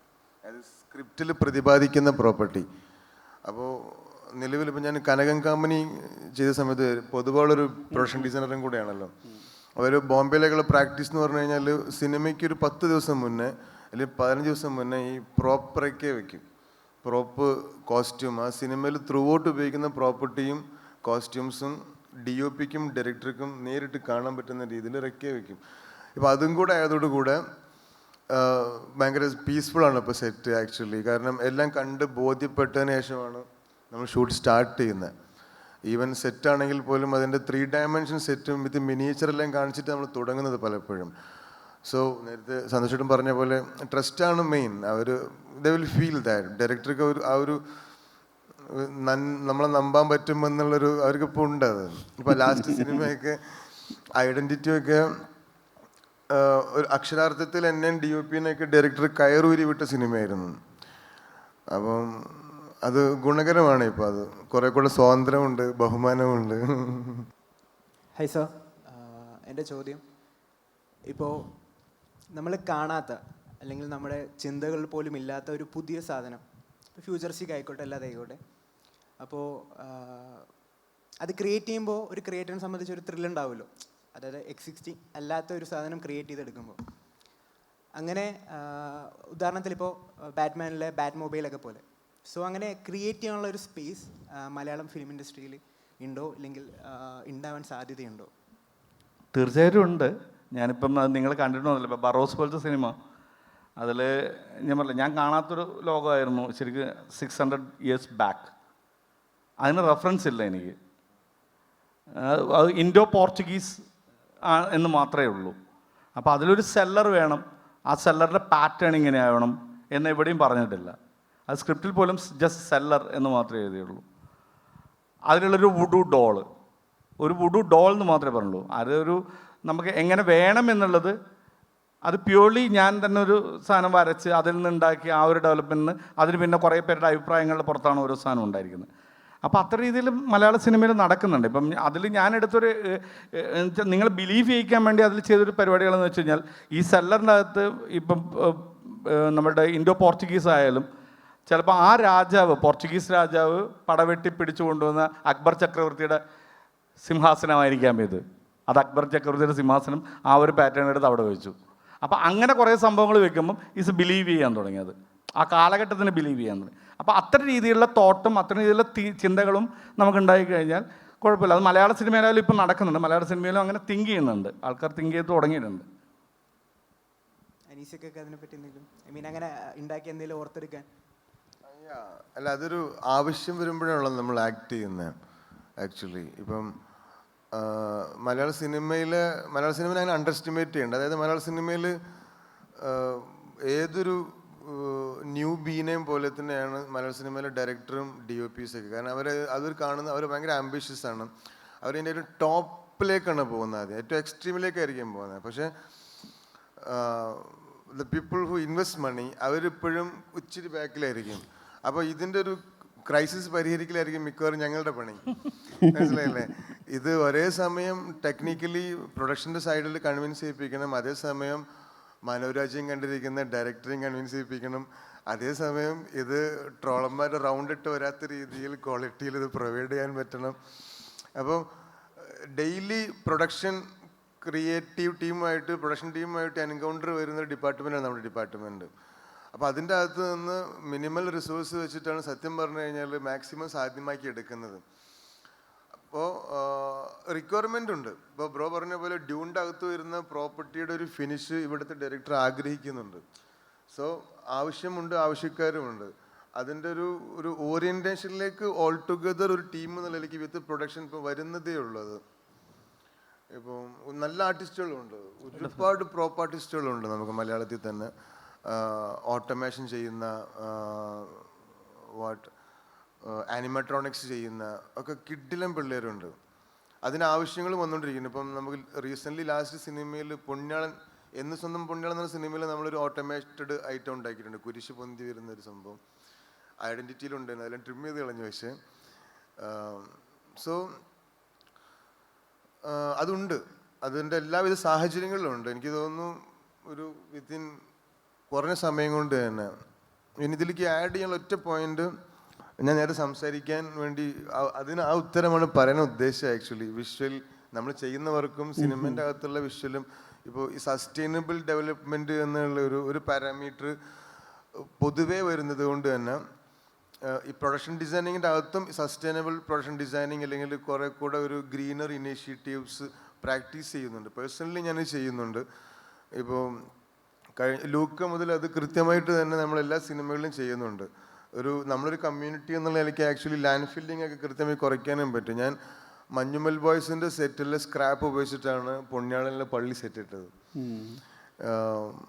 അതുപോലെ നിരന്തരമായി നമ്മൾ സ്ക്രാപ്പ് വിസിറ്റ് ചെയ്യാറുണ്ട്, സ്ക്രാപ്പ് യാർഡ്. അതിൻ്റെ ഭാഗമായിട്ട് ഐഡൻറ്റിറ്റിയിൽ ഒരു MRI മെഷീൻ ഉണ്ടായിരുന്നു. നമ്മൾ തമിഴ്നാട്ടിലെ മോൾഡേഴ്സിൻ്റെ അടുത്ത് ചോദിച്ചപ്പോൾ അവർ പറഞ്ഞു 9 ലക്ഷം 10 ലക്ഷമൊക്കെ. നമ്മളിവിടെ സ്ക്രാപ്പ് യാർഡിൽ പോയിട്ടൊരു 3500 രൂപയ്ക്ക് CT സ്കാൻ്റെ ഷെല്ലെടുത്തു. നമ്മൾ പിള്ളേർ ഈ MDFും മൾട്ടിവുഡ് എല്ലാം വെച്ചൊരു 30,000 രൂപ ചിലവാക്കിയിട്ട് 2 ടൈപ്പ്, അതായത് 2 ഫസാഡ്, ഇവിടെ വേറെ MRI മെഷീൻ, അപ്പുറത്ത് വേറെ MRI മെഷീൻ. അപ്പോൾ അത് ഭയങ്കര രസമാണ്. ആ ഒരു ആക്ടിവിറ്റിയും കൂടെ നമുക്കൊരു ആനന്ദം തരുന്നുണ്ട്. ഫോർ എ ബെറ്റർ ടുമോറോ, അല്ലെങ്കിൽ കുറെ കൂടെ ഒരു ലാൻഡ് ഫില്ലിംഗ് കുറയ്ക്കുക എന്നുള്ളതും. Thank you. ജെയിൻ ഡിസൈൻ സ്കൂളിൽ ആനിമേഷൻ ഫാക്കൽറ്റിയാണ്, ആനിമേഷൻ VFX ഉണ്ട്. നേരത്തെ അനീസ് സാറ് പറഞ്ഞു ഈ VFX അൺറിയൽ എഞ്ചിൻ്റെ ഒക്കെ ഒരു ചാലഞ്ചിനെ പറ്റിയിട്ട്. അപ്പോൾ സീനിയേഴ്സ് ആയിട്ടുള്ള നിങ്ങളെ പോലുള്ള ആൾക്കാർ അത് പറയുമ്പോൾ ഞങ്ങളെ അടുത്തുള്ള കുറേ ക്രിയേറ്റീവ് ആയിട്ടുള്ള സ്റ്റുഡൻസ് ഉണ്ട്, അവർക്ക് ഉണ്ടാകുന്ന ചാലഞ്ചസ് എന്തൊക്കെയായിരിക്കും? ഇപ്പോൾ അവർക്ക് ടെക്നിക്കൽ നോളജ് ഉണ്ടാവും, apart from that from your experience എന്തൊക്കെ ചാലഞ്ചസ് അവർ ഫേസ് ചെയ്യാൻ സാധ്യതയുണ്ടാവും? So that I can share with them about that. ഇപ്പോൾ അൺറിയൽ എഞ്ചിൻ ശരിക്കും പറഞ്ഞില്ല, ഞാൻ പറഞ്ഞ വെച്ചാൽ അത് ഒന്നുമില്ല. ഇപ്പം നമുക്കത് വിഷ്വലി വരുന്നൊരു ഒരു വിഷ്വലിൻ്റെ അകത്ത് വീണ്ടും ഒരു വിഷ്വൽ ക്രിയേറ്റ് ചെയ്യാണ്. ഇപ്പം അൺറിയൽ എഞ്ചിൻ വെച്ചിട്ട് ചെയ്ത് നമ്മളിപ്പം ഒരു വലിയ സ്ക്രീനിലേക്ക് നമ്മൾ പ്രൊജക്റ്റ് ചെയ്ത് അൺറിയൽ എഞ്ചിൻ വെച്ച് നമ്മൾ കറക്റ്റ് ചെയ്ത് എന്നിട്ടാണല്ലോ നമ്മൾ ഷൂട്ട് ചെയ്യുന്നത്. അപ്പം ഷൂട്ട് ചെയ്യുന്ന സമയത്ത് വേറൊരു വിഷ്വലിന് വേണ്ടിയിട്ടാണ് വേറൊരു വിഷ്വൽ നമ്മൾ ക്രിയേറ്റ് ചെയ്യുന്നത്. അപ്പം ഒരു വിഷ്വലിൻ്റെ അകത്ത് വരുന്ന വിഷ്വലാണ് അത്. പലപ്പോഴും ഈ പണ്ട് നമ്മൾ പറഞ്ഞല്ലേ, നമ്മൾ ചില സാധനങ്ങൾ നമ്മൾ കട്ട് ചെയ്ത് ഒട്ടിച്ച പോലെ തോന്നും എന്ന് പറയുന്നത്, അവിടെയാണ് അവരുടെ റിസ്ക് എന്ന് പറയുന്ന ഫാക്ടർ. അപ്പോൾ ആ റിസ്കിന് അവർ കാണേണ്ടത് വിഷ്വലി ഇത് എത്രമാത്രം അവർ ഇൻബിൽഡ് ചെയ്ത് ചെയ്യാൻ പറ്റും എന്നുള്ള ഒരു സോഴ്സിൽ. ഇപ്പോൾ ഞാൻ എലോൺ പറഞ്ഞ അതിൻ്റെ ഒരു ഉദാഹരണമായിട്ട് എടുക്കാം. ഇപ്പോൾ എലോണിൽ തന്നെ ആദ്യം കൊണ്ടുവന്ന് നമ്മൾ പ്ലേറ്റ് ഡയറക്റ്റ് ഒരു സ്ക്രീൻ ഇട്ടു, ഡയറക്റ്റ് ഷേപ്പ് ലെവലില്ലാതെ പറ്റും. പക്ഷേ ഞാനത് മാറ്റിയിട്ട് ഒരു പനോരമിക് ലെവലിലേക്ക് സ്ക്രീനിൽ മാറ്റി. അതെന്താ കാരണം വെച്ചാൽ ഈ പനോരമിക് വരുമ്പം നമ്മളുടെ ഐ സെൻസ് ചെയ്യുന്ന രീതിയിൽ തന്നെ ഇതിൻ്റെ എഡ്ജ് സെൻസ് ചെയ്യാൻ പറ്റില്ല എന്നുള്ള എൻ്റെ ചെറിയൊരു ബോധമായിരുന്നു അത്. അതൊരു നമ്മളുടെ ഒരു കോമൺ സെൻസ് എന്ന് പറയുന്ന എക്സ്പീരിയൻസ് കോമൺ സെൻസ് എന്ന് പറയാം അതിന്. അപ്പോൾ അത്തരം സെൻസ് നമ്മൾ യൂസ് ചെയ്തിട്ട് കൃത്യമായിട്ട് അതിൽ വീണ്ടും നമ്മൾ പഠിക്കുകയാണ്. അപ്പോൾ ഈ അൺറിയൽ എഞ്ചിൻ വെച്ചിട്ട് ഇതിൽ വരുമ്പം ക്ലൗഡിൻ്റെ മൂവ്മെൻറ്റുകൾ അല്ലെ ക്ലൗഡിൻ്റെ ഔട്ട് ഓഫ് ഫോക്കസ് സ്പേസുകൾ എങ്ങനെയാണിത് വേറൊരു ക്യാമറയുടെ മൂവ്മെൻറ്റിൽ കറക്റ്റ് ചെയ്യാൻ പറ്റുക, വേറൊരു ക്യാമറ പോകുമ്പം എങ്ങനെ കറക്റ്റ് ചെയ്യാൻ പറ്റും എന്നുള്ള കൃത്യമായിട്ട് വരുമ്പോഴാണ് ആ ഇമേജിനെ കറക്റ്റ് ചെയ്യാൻ പറ്റുന്നത്. അങ്ങനെ ഇമേജ് കറക്റ്റ് ചെയ്തിട്ടാണ് ആ സിനിമയിൽ വന്നിരിക്കുന്നത്. ഇപ്പം കവാസാക്കി ബജാജിൻ്റെ ഒരു പരസ്യമുണ്ട്, ടോട്ടലി ഇതേപോലെ ഈ വെർച്വൽ റിയാലിറ്റിയിൽ അൺറിയൽ എഞ്ചിൻ വെച്ചിട്ടാണ് അതിൻ്റെ സ്പേസ് നമ്മൾ ഷൂട്ട് ചെയ്തിരിക്കുന്നത്. അതിലൊരു പ്രൊഡക്ഷൻ ഡിസൈനർ ചെയ്തിരിക്കുന്നത് വെച്ച് കഴിഞ്ഞാൽ അതിൻ്റെ സ്പേസിൻ്റെ ഗ്രൗണ്ട് മാത്രമാണ് അയാൾ ക്രിയേറ്റ് ചെയ്തിരിക്കുന്നത്. ആ ക്രിയേഷൻ അപ്പുറം, അതായത് ഈ ഗ്രൗണ്ടിന് അപ്പുറം ഒരു LED വോളാണ്, അതൊരിക്കലും പിടിക്കാൻ പറ്റില്ല. അപ്പോൾ അത്ര രീതിയിൽ നമുക്ക് കൃത്യമായിട്ട് ചെയ്യാം. വെച്ചാൽ അതിനെക്കുറിച്ച് വളരെ സ്റ്റഡീഡ് ആയിരിക്കണം. അതിലെ എന്താ പറയുക, ബിലീവ് ചെയ്യിക്കുക എന്ന് പറയുന്നത്, ഞാനെപ്പോഴും അതാണ് പറയുന്നത്, മേക്ക് ബിലീവാണ് ഫിലിം എന്ന് പറയുന്ന സാധനം. അപ്പം ഞാൻ ഫസ്റ്റ് പറഞ്ഞില്ലേ, ഇപ്പം ഞാൻ ഏത് സിനിമ പുറത്തിറങ്ങി കഴിഞ്ഞാലും ഞാൻ പറ്റിച്ചു എന്ന് പറയുന്നത് ആനന്ദിക്കുന്ന ഒരു വ്യക്തിയാണ് ഞാൻ. അപ്പോൾ ആ രീതിയിൽ കാണാൻ വേണ്ടിയിട്ട് ഓരോ ടെക്നീഷ്യനും നിന്ന് കഴിഞ്ഞാൽ ഒരു കുഴപ്പമില്ല. അപ്പോൾ കുട്ടികൾക്ക് വളരെ ഈസി ആയിട്ട് തന്നെ അവർ പഠിച്ച് എന്നുവെച്ചാൽ അവർ കറക്റ്റ് ചെയ്ത് തുടങ്ങിയാൽ മതി, സ്വയം കറക്റ്റ് ചെയ്ത് തുടങ്ങിയാൽ അവർക്ക് ഒരു കുഴപ്പമില്ലാതെ ഇതെല്ലാം വളരെ ഈസി ആയിട്ട് ബ്ലെൻഡ് ചെയ്ത് പോകാൻ തോന്നുന്നു. അതാണ് എനിക്ക് തോന്നുന്നത്. അതിന് പുറമെ എനിക്ക് പറയാനുള്ളത്, ഇപ്പം ഒരു പേഴ്സണൽ എക്സ്പീരിയൻസ് തന്നെയാണ്. ഇപ്പം ഞാൻ നേരത്തെ പറഞ്ഞ ഈ സോഷ്യൽ ആങ്സൈറ്റിൻ്റെ പുറത്ത് നമ്മൾ ഈ കോഴ്സെല്ലാം എടുത്ത് പഠിക്കാൻ ഇറങ്ങുന്നു. കോഴ്സ് പഠിച്ചു കഴിഞ്ഞപ്പോഴേക്കും സ്കെച്ചപ്പ് ഞാൻ ഓൾമോസ്റ്റ് പഠിച്ചു കഴിഞ്ഞു എന്ന് എനിക്ക് മനസ്സിലായ സമയത്താണ് പിക്സാർട്ടൊക്കെ ഇല്ലേ നമ്മൾ ഫോണിലെ പിക്സാർട്ട് പോലെയുള്ള ആപ്പ് അത്രയും യൂസർ ഫ്രണ്ട്ലി ആയിട്ട് സ്കെച്ചപ്പിന് വെല്ലുന്നൊരു സോഫ്റ്റ്വെയർ ഇറങ്ങിയിട്ടുണ്ട്, 3D ഇൻറ്റീരിയർ എന്ന് പറഞ്ഞിട്ട്. അപ്പോൾ അതാണ് ഇതിൻ്റെ ഒരു പ്രശ്നം. ഈ ടൂ മച്ച് ഡെവലപ്മെൻ്റ് ഉണ്ടല്ലോ ഇതിൻ്റെ അകത്തുള്ള, അത് ഭയങ്കര ക്യുക്കാണ്. നമ്മൾ സാധനത്തിൻ്റെ പുറത്ത് ഇരുന്ന് ഐ എം ഡൺ എന്ന് പറഞ്ഞ് ഇരിക്കുന്ന ഒരു മൊമെൻ്റ് ഉണ്ടല്ലോ, അത് പണി കിട്ടുമെന്നാണ് ഞാൻ മനസ്സിലാക്കുന്നത്. Apart from spending your time, invest your more time എന്നുള്ളതാണ് എനിക്ക് തോന്നുന്നത്. അപ്പോൾ അപ്ഡേറ്റ് ആയിരിക്കണം. ഡെഫിനറ്റ്ലി. എന്ന് വെച്ചാൽ ഞാൻ പറയില്ല, ഇപ്പം നമ്മളിപ്പോൾ സംസാരിച്ചുകൊണ്ടിരിക്കുമ്പം നമ്മളിപ്പോൾ സംസാരിച്ചുകൊണ്ടിരിക്കുമ്പോൾ ചിലപ്പോൾ 3 ആപ്ലിക്കേഷൻസ് പുറത്തുണ്ടായിക്കൊണ്ടിരിക്കുന്നുണ്ടാവും.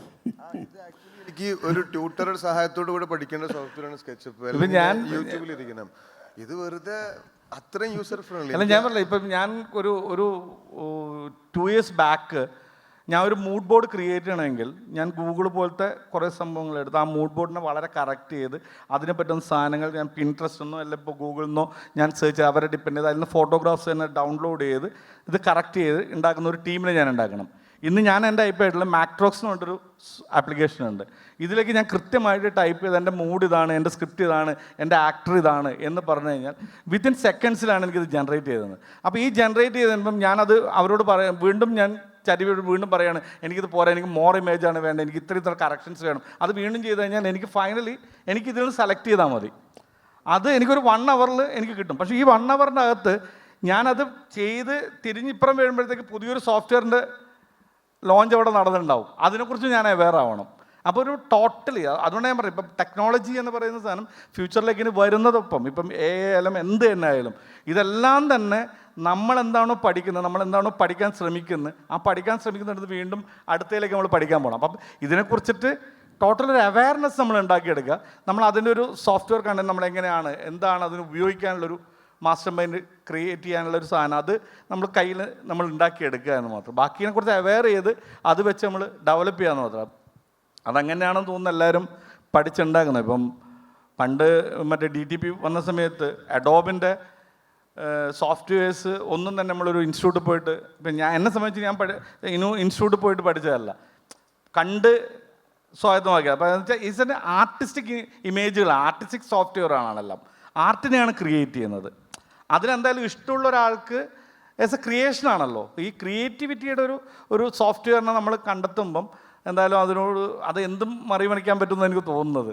അതറിയാതെ നമ്മുടെ കയ്യിൽ സ്വായത്തമാക്കും തോന്നുന്നുണ്ട്. ഇപ്പം ഞാനിപ്പം എവിടെയും പഠിച്ചിട്ടല്ല ഞാൻ ഈ മാട്രിക്സ് പോലത്തെ സോഫ്റ്റ്വെയറൊന്നും പഠിച്ചത്. അത് നമ്മൾ എടുത്ത് ശീലിച്ച് നമ്മൾ അതിൻ്റെ പിന്നാലെ പോവുകയാണ്. അപ്പോൾ കുട്ടികളുടെ അങ്ങനത്തെ ടെൻഷൻസ് ഒന്നും ആവശ്യമില്ലാന്ന് തോന്നുന്നുണ്ട്. ന്യൂ ജനറേഷനിൽ അവർ പഠിക്കാനുള്ള കൃത്യമായിട്ട് പഠിച്ചിട്ട് അതിനുശേഷമുള്ള അപ്ഡേഷൻസ് അവർ വളരെ കണ്ണിങ് ആവുക. ഇപ്പം ഞാനിത് പഠിച്ചു അതുകൊണ്ട് എനിക്കിതെല്ലാം ചെയ്യാം എന്നുള്ള ധാരണയാണെങ്കിൽ അവരവിടെ ഇരിക്കത്തുള്ളൂ. ആ പഠിച്ചത് കൊണ്ട് അവിടെ ഇരിക്കാൻ പറ്റും. അല്ലാതെ അത് മുന്നോട്ട് പോകണമെങ്കിൽ അത് ഓരോ ദിവസവും ഓരോ മണിക്കൂറിലും ഓരോ സെക്കൻഡിലും എന്തൊക്കെ വരുന്നു, എന്തൊക്കെയാണ് സംഭവിക്കുന്നത്, അതിനെക്കൊണ്ട് അപ്ഡേറ്റ് ചെയ്തുകൊണ്ടിരിക്കുക. അതാണ് ഏറ്റവും വലിയ ലിസണിങ് എന്ന് എനിക്ക് തോന്നുന്നത്. അപ്പോൾ എന്തായാലും cinematic dystopia shaping the visual language of the future world എന്നാണ്. അപ്പോൾ എനിക്ക് തോന്നുന്നു നമ്മൾ നല്ല സമയത്തേക്ക് തന്നെ ഒരു ഫ്യൂച്ചറിൻ്റെ സാധ്യതയിലേക്ക് പോയിട്ടുണ്ട്. അപ്പോൾ താങ്ക് യു സന്തോഷ് രാമൻ, അനീസ് നാടോടി. അടുത്തിട്ട് സാറിനും താങ്ക് യു. ഈ ഒരു സെഷൻ കംപ്ലീറ്റ്ലി ഇരുന്ന് അല്ലേ വളരെ പ്രസക്തമായിട്ട് ചോദ്യങ്ങൾ എന്ത് ചെയ്തതിന് താങ്ക് യു.